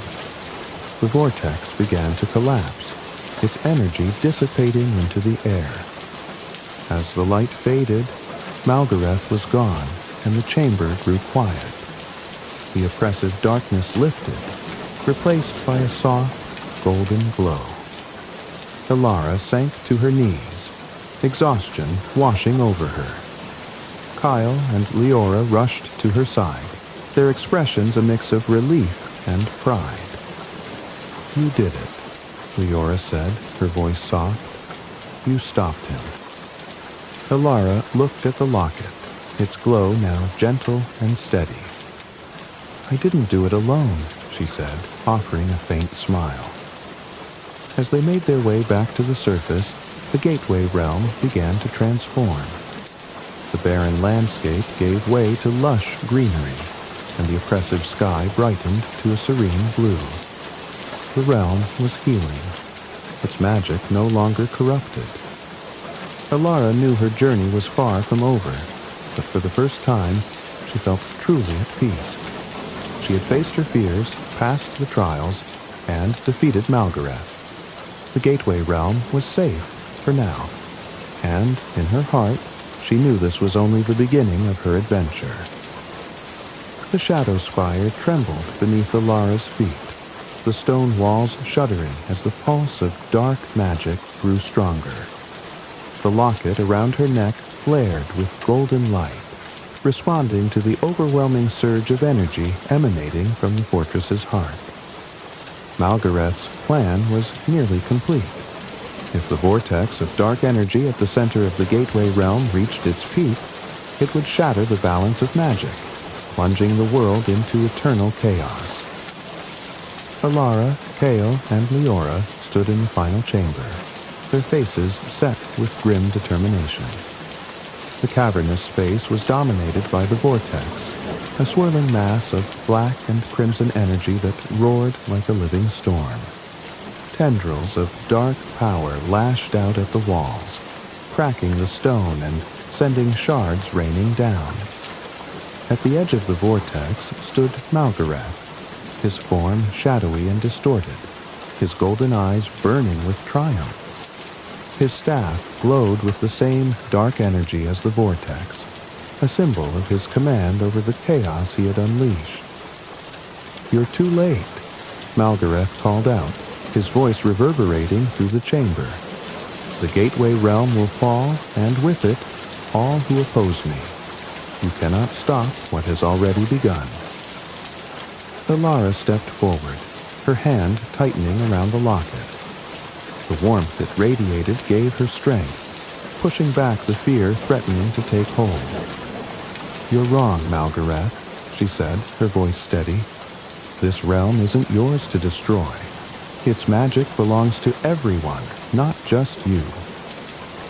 Malgareth laughed, a cold, hollow sound. "Bold words, little seeker. But words won't save you now. Let's see if you have the strength to match your conviction." With a sweep of his staff, Malgareth unleashed a wave of dark energy that surged toward them like a tidal wave. Kael stepped forward, his sword glowing with a silvery light as he raised it to meet the attack. The energy collided with his blade, sending a shockwave through the chamber that forced Alara and Leora to shield their faces. Kael gritted his teeth, his boots skidding on the stone floor as he struggled to hold back the force of the attack. "Alara," he shouted, "you have to stop the vortex. We'll hold him off." Alara nodded, her heart pounding as she turned to Leora. The fairy hovered beside her, her wings shimmering despite the oppressive darkness. "We need to get to the base of the vortex," Alara said. "The locket. It's the key. If I can use its power, I might be able to stabilize the magic."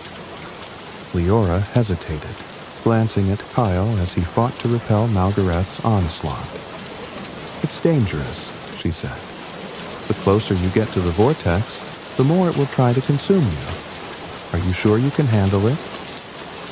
Alara met her gaze, determination burning in her green eyes. "I don't have a choice.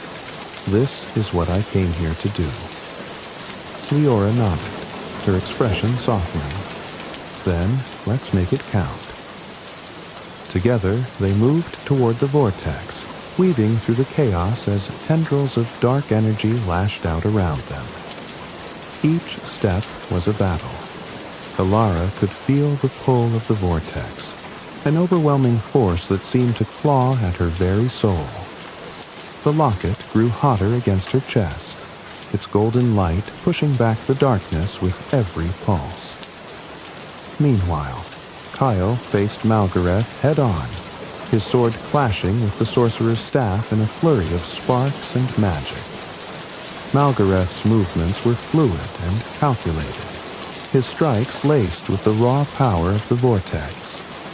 But Kael fought with unwavering resolve, his blade glowing brighter with each swing. "You think you can stop me, Guardian?" Malgareth sneered, his voice dripping with disdain. "You're nothing but a relic of a broken order."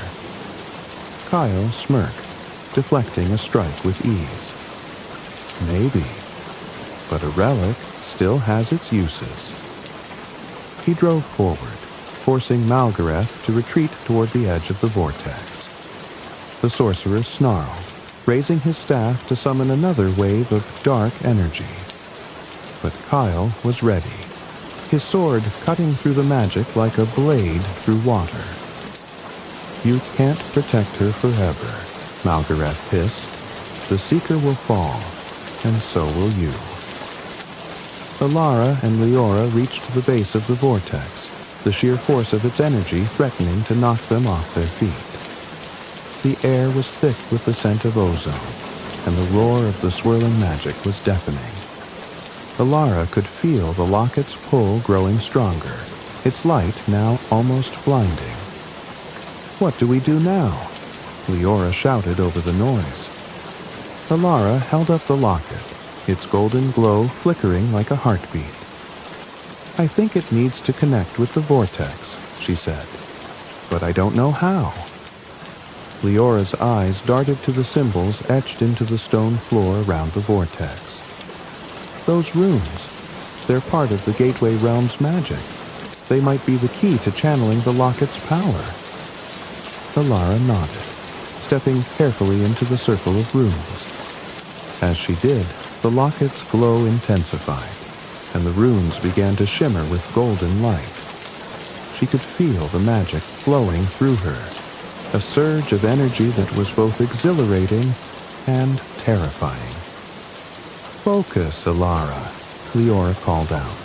"You can do this." Malgareth's attention shifted as he sensed the shift in the vortex. His golden eyes narrowed, and he turned to see Alara standing within the circle of runes, the locket blazing with light. "No!" he roared, abandoning his fight with Kael to face her. He raised his staff, unleashing a torrent of dark energy aimed directly at Alara.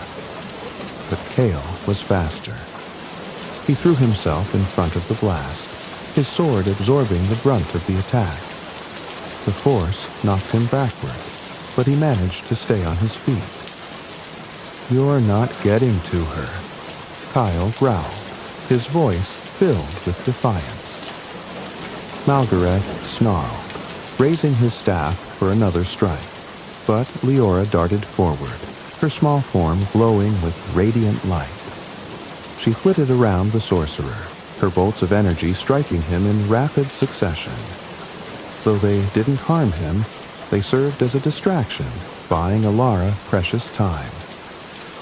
Alara closed her eyes, focusing on the locket's warmth and the magic flowing through her. She could feel the essence of the gateway realm, the balance of light and dark, the pulse of life that connected everything. The locket wasn't just a key, it was a conduit, a bridge between the two forces. Taking a deep breath, she raised the locket high above her head. Its light surged, intertwining with the vortex's dark energy in a dazzling display of gold and crimson. The ground trembled as the two forces clashed, their power filling the chamber with an overwhelming radiance. Malgareth screamed, his form flickering as the light from the locket consumed him. "This isn't over, Seeker," he roared. "The darkness will return." With a final, desperate strike, he aimed his staff at Alara, but the locket's power erupted in a blinding wave of light, shattering the staff and engulfing Malgareth completely.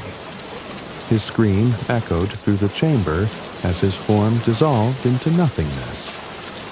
As the light faded, the vortex began to shrink, its tendrils retreating until it was no more than a faint shimmer. The oppressive darkness that had filled the shadow spire lifted, replaced by a serene, golden glow. The ground beneath their feet steadied, and the cracks in the walls began to mend. Alara sank to her knees, the locket still glowing faintly in her hand. She felt drained but triumphant, the weight of the journey finally lifting from her shoulders. Kael and Leora rushed to her side, their faces etched with relief. "You did it," Kael said, his voice filled with pride. "The gateway realm is safe." Leora landed on Alara's shoulder, her small hand resting gently on her cheek. "You were incredible," she said. "I've never seen magic like that before." Alara smiled weakly, her exhaustion evident. "I didn't do it alone," she said. "I had both of you." As they made their way out of the shadow spire, the gateway realm began to transform. The barren landscape was replaced by lush greenery. The rivers of lava cooled into crystal-clear streams, and the sky turned a brilliant shade of blue. The balance of magic had been restored, and the realm was alive once more.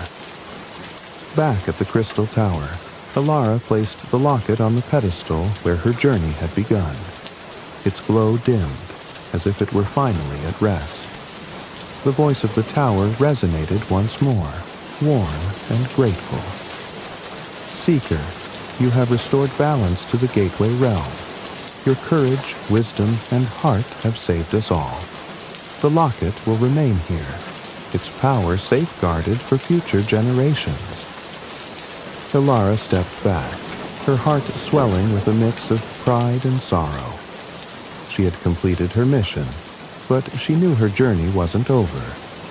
There were still mysteries to uncover, adventures to pursue, and a world beyond the gateway realm waiting for her.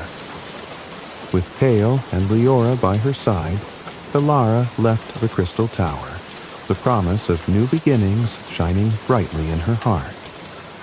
The journey back to Eldermoor was as surreal as it was bittersweet. The gateway realm, once shadowed by Malgareth's darkness, now shimmered with vibrant light.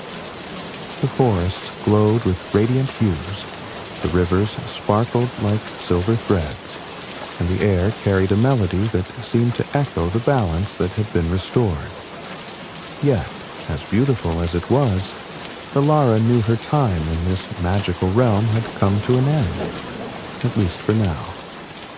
Kael walked beside her, his silver armor gleaming under the ethereal sky.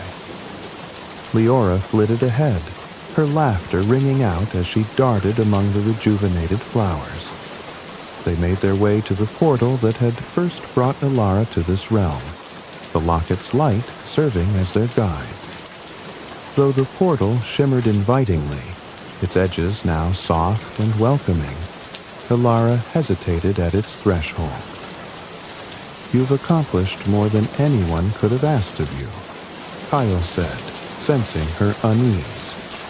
His deep voice carried a rare gentleness. "But you don't have to leave. You could stay here. The Gateway Realm would welcome you as its protector." Leora landed lightly on Alara's shoulder, her tiny face alight with hope. "Kael's right. You belong here, Alara. You've proven yourself over and over. This world could use someone like you." Alara looked at her companions, their loyalty and belief in her filling her heart.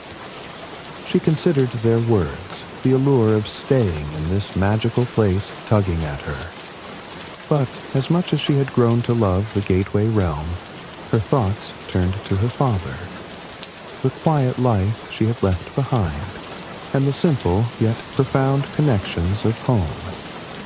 Eldermoor might not have the grandeur of floating islands or glowing forests, but it was still where her journey had begun.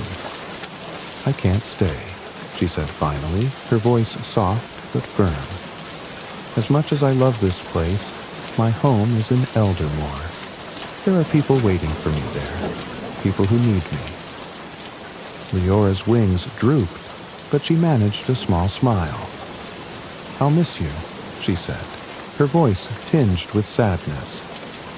Kael nodded, his expression unreadable. "Then this isn't goodbye," he said. "The Gateway Realm will always be here, and so will we. If you ever need us, or if we need you, the locket will find a way." Alara's chest tightened at his words. She stepped forward and hugged Leora gently, the tiny fairy pressing a hand to her cheek in return. Then she turned to Kael and offered her hand. He took it firmly, his grip warm and steady. "Thank you," she said, her voice thick with emotion. "For everything." Without another word, Alara stepped through the portal, the golden light enveloping her in a warm embrace. When the light faded, Alara found herself standing at the edge of the forest near Eldermoor, the familiar scent of pine and earth greeting her like an old friend. The locket, which had been her constant companion, was no longer glowing. Its surface was cool and still, as if it too had returned to rest. The village looked exactly as she had left it, yet everything felt different. The cobblestone streets, the colorful cottages, and the bustling market seemed smaller now, almost quaint. Alara walked through the village square, her boots clicking softly against the stones. Villagers greeted her with smiles, unaware of the incredible journey she had undertaken. To them, she was still the same Alara, the blacksmith's daughter. But she knew she had changed. As she approached her home, the familiar clang of metal on metal reached her ears. Her father was at the forge, his powerful arms swinging the hammer with precision. The sight filled her with a wave of nostalgia and warmth. She stepped closer, her heart pounding with anticipation. Her father looked up, his face breaking into a wide grin when he saw her. "Alara," he called out, setting down his hammer and wiping his hands on his apron. "You're back." She ran to him, throwing her arms around his broad shoulders. He hugged her tightly, his embrace grounding her in a way nothing else could. "I was starting to worry," he said, his voice tinged with relief. where have you been?" Alara hesitated, unsure how to explain. How could she put into words the magic, the trials, and the battles she had faced? She settled on a half-truth. "I needed to see what was beyond the forest," she said, "to find something I didn't even know I was looking for." Her father pulled back, studying her with a mixture of curiosity and pride. "And did you find it?" Alara smiled, her hand brushing the now quiet locket beneath her tunic. "Yes," she said simply, "I found it." Life in Eldermore resumed its familiar rhythm, but Alara's perspective had shifted. The forge, once a place of routine, now felt like a sanctuary, a place where she could shape not just metal, but also her future. She worked alongside her father, honing her craft with a newfound appreciation for the ordinary. Yet, Alara couldn't forget the Gateway Realm or the lessons it had taught her. She found herself sharing bits of her journey with the villagers, weaving them into the fabric of old Marlowe's stories. The children listened with wide eyes as she spoke of glowing forests and heroic battles, while the adults nodded along, thinking it was nothing more than Alara's vivid imagination. Greta, however, wasn't so easily fooled. When Alara visited the apothecary to deliver herbs or simply chat, Greta would give her knowing looks, her sharp blue eyes seeming to see straight into her soul.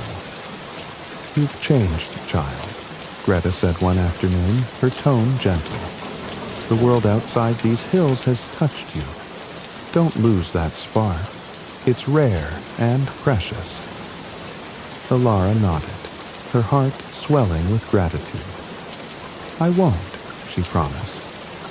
Though the locket no longer glowed, Alara kept it close, wearing it beneath her tunic as a reminder of all she had endured. Sometimes, in the quiet moments of the night, she thought she could feel it pulse faintly, as if whispering to her of far-off places and untold adventures. One evening, as she sat by the fire, her father spoke up. "You seem different," he said, his tone thoughtful. "Like you've seen things most people can't even imagine." Alara looked at him, her heart aching with the weight of all she wanted to say. "I have," she admitted, "and it's made me realize how much there is out there, beyond what we know. But no matter how far I go, this will always be my home." Her father smiled, pride shining in his eyes. "That's all I could ever hope for." Though Alara had returned to Eldermore, she knew her story wasn't over. The Gateway Realm had left its mark on her, and she felt its pull even in the quiet moments of village life. She could sense that the locket's magic was not entirely dormant, waiting for the right moment to call her again. Alara paused for a moment longer in the clearing, letting the faint melody wash over her. It was softer now, almost a whisper, but it carried the same promise of mystery and wonder. The wind rustled through the trees, brushing her cheek like a familiar caress. For the first time, she truly understood that the world was vast and brimming with endless possibilities, and she was part of it in a way she had never imagined before. The locket rested against her chest, its weight a comforting reminder of all she had overcome. She reached up to touch it, her fingers brushing the intricate carvings that had once felt foreign and enigmatic. Now, they felt like an extension of herself, a symbol of her strength, her growth, and the connections she had forged along the way. As she turned back toward the village, Alara felt a renewed sense of purpose. Her journey had taught her that courage wasn't the absence of fear, but the resolve to move forward in spite of it. Wisdom wasn't knowing all the answers, but being willing to learn and adapt. And true strength came not from magic or weapons, but from the bonds she had built and the belief in herself. When she reached Eldermoor, the sun was setting, painting the sky in shades of orange and pink. The villagers greeted her warmly as she passed, their lives continuing in the same steady rhythm as before. Yet, in their smiles, Alara saw something she hadn't noticed before. Hope. Perhaps it had always been there, but now she could see it clearly, a reflection of the light she had found within herself. That night, as she sat by the fire in her home, her father fast asleep in his chair, Alara gazed out the window at the star-filled sky. She knew the world was still full of challenges, and the Gateway realm might call her back someday. But she also knew she was ready for whatever came next. "I'll never forget," she whispered to the night, her voice soft but resolute. "The journey, the magic, the lessons, they're part of me now, and they always will be." And with that, Alara leaned back, her heart light and her spirit unbreakable. Though her feet were firmly planted in Eldermoor, her soul was forever a wanderer, ready to embrace whatever adventures awaited her just beyond the horizon. In the silence, the locket pulsed faintly once more, as if to say, "This is only the beginning."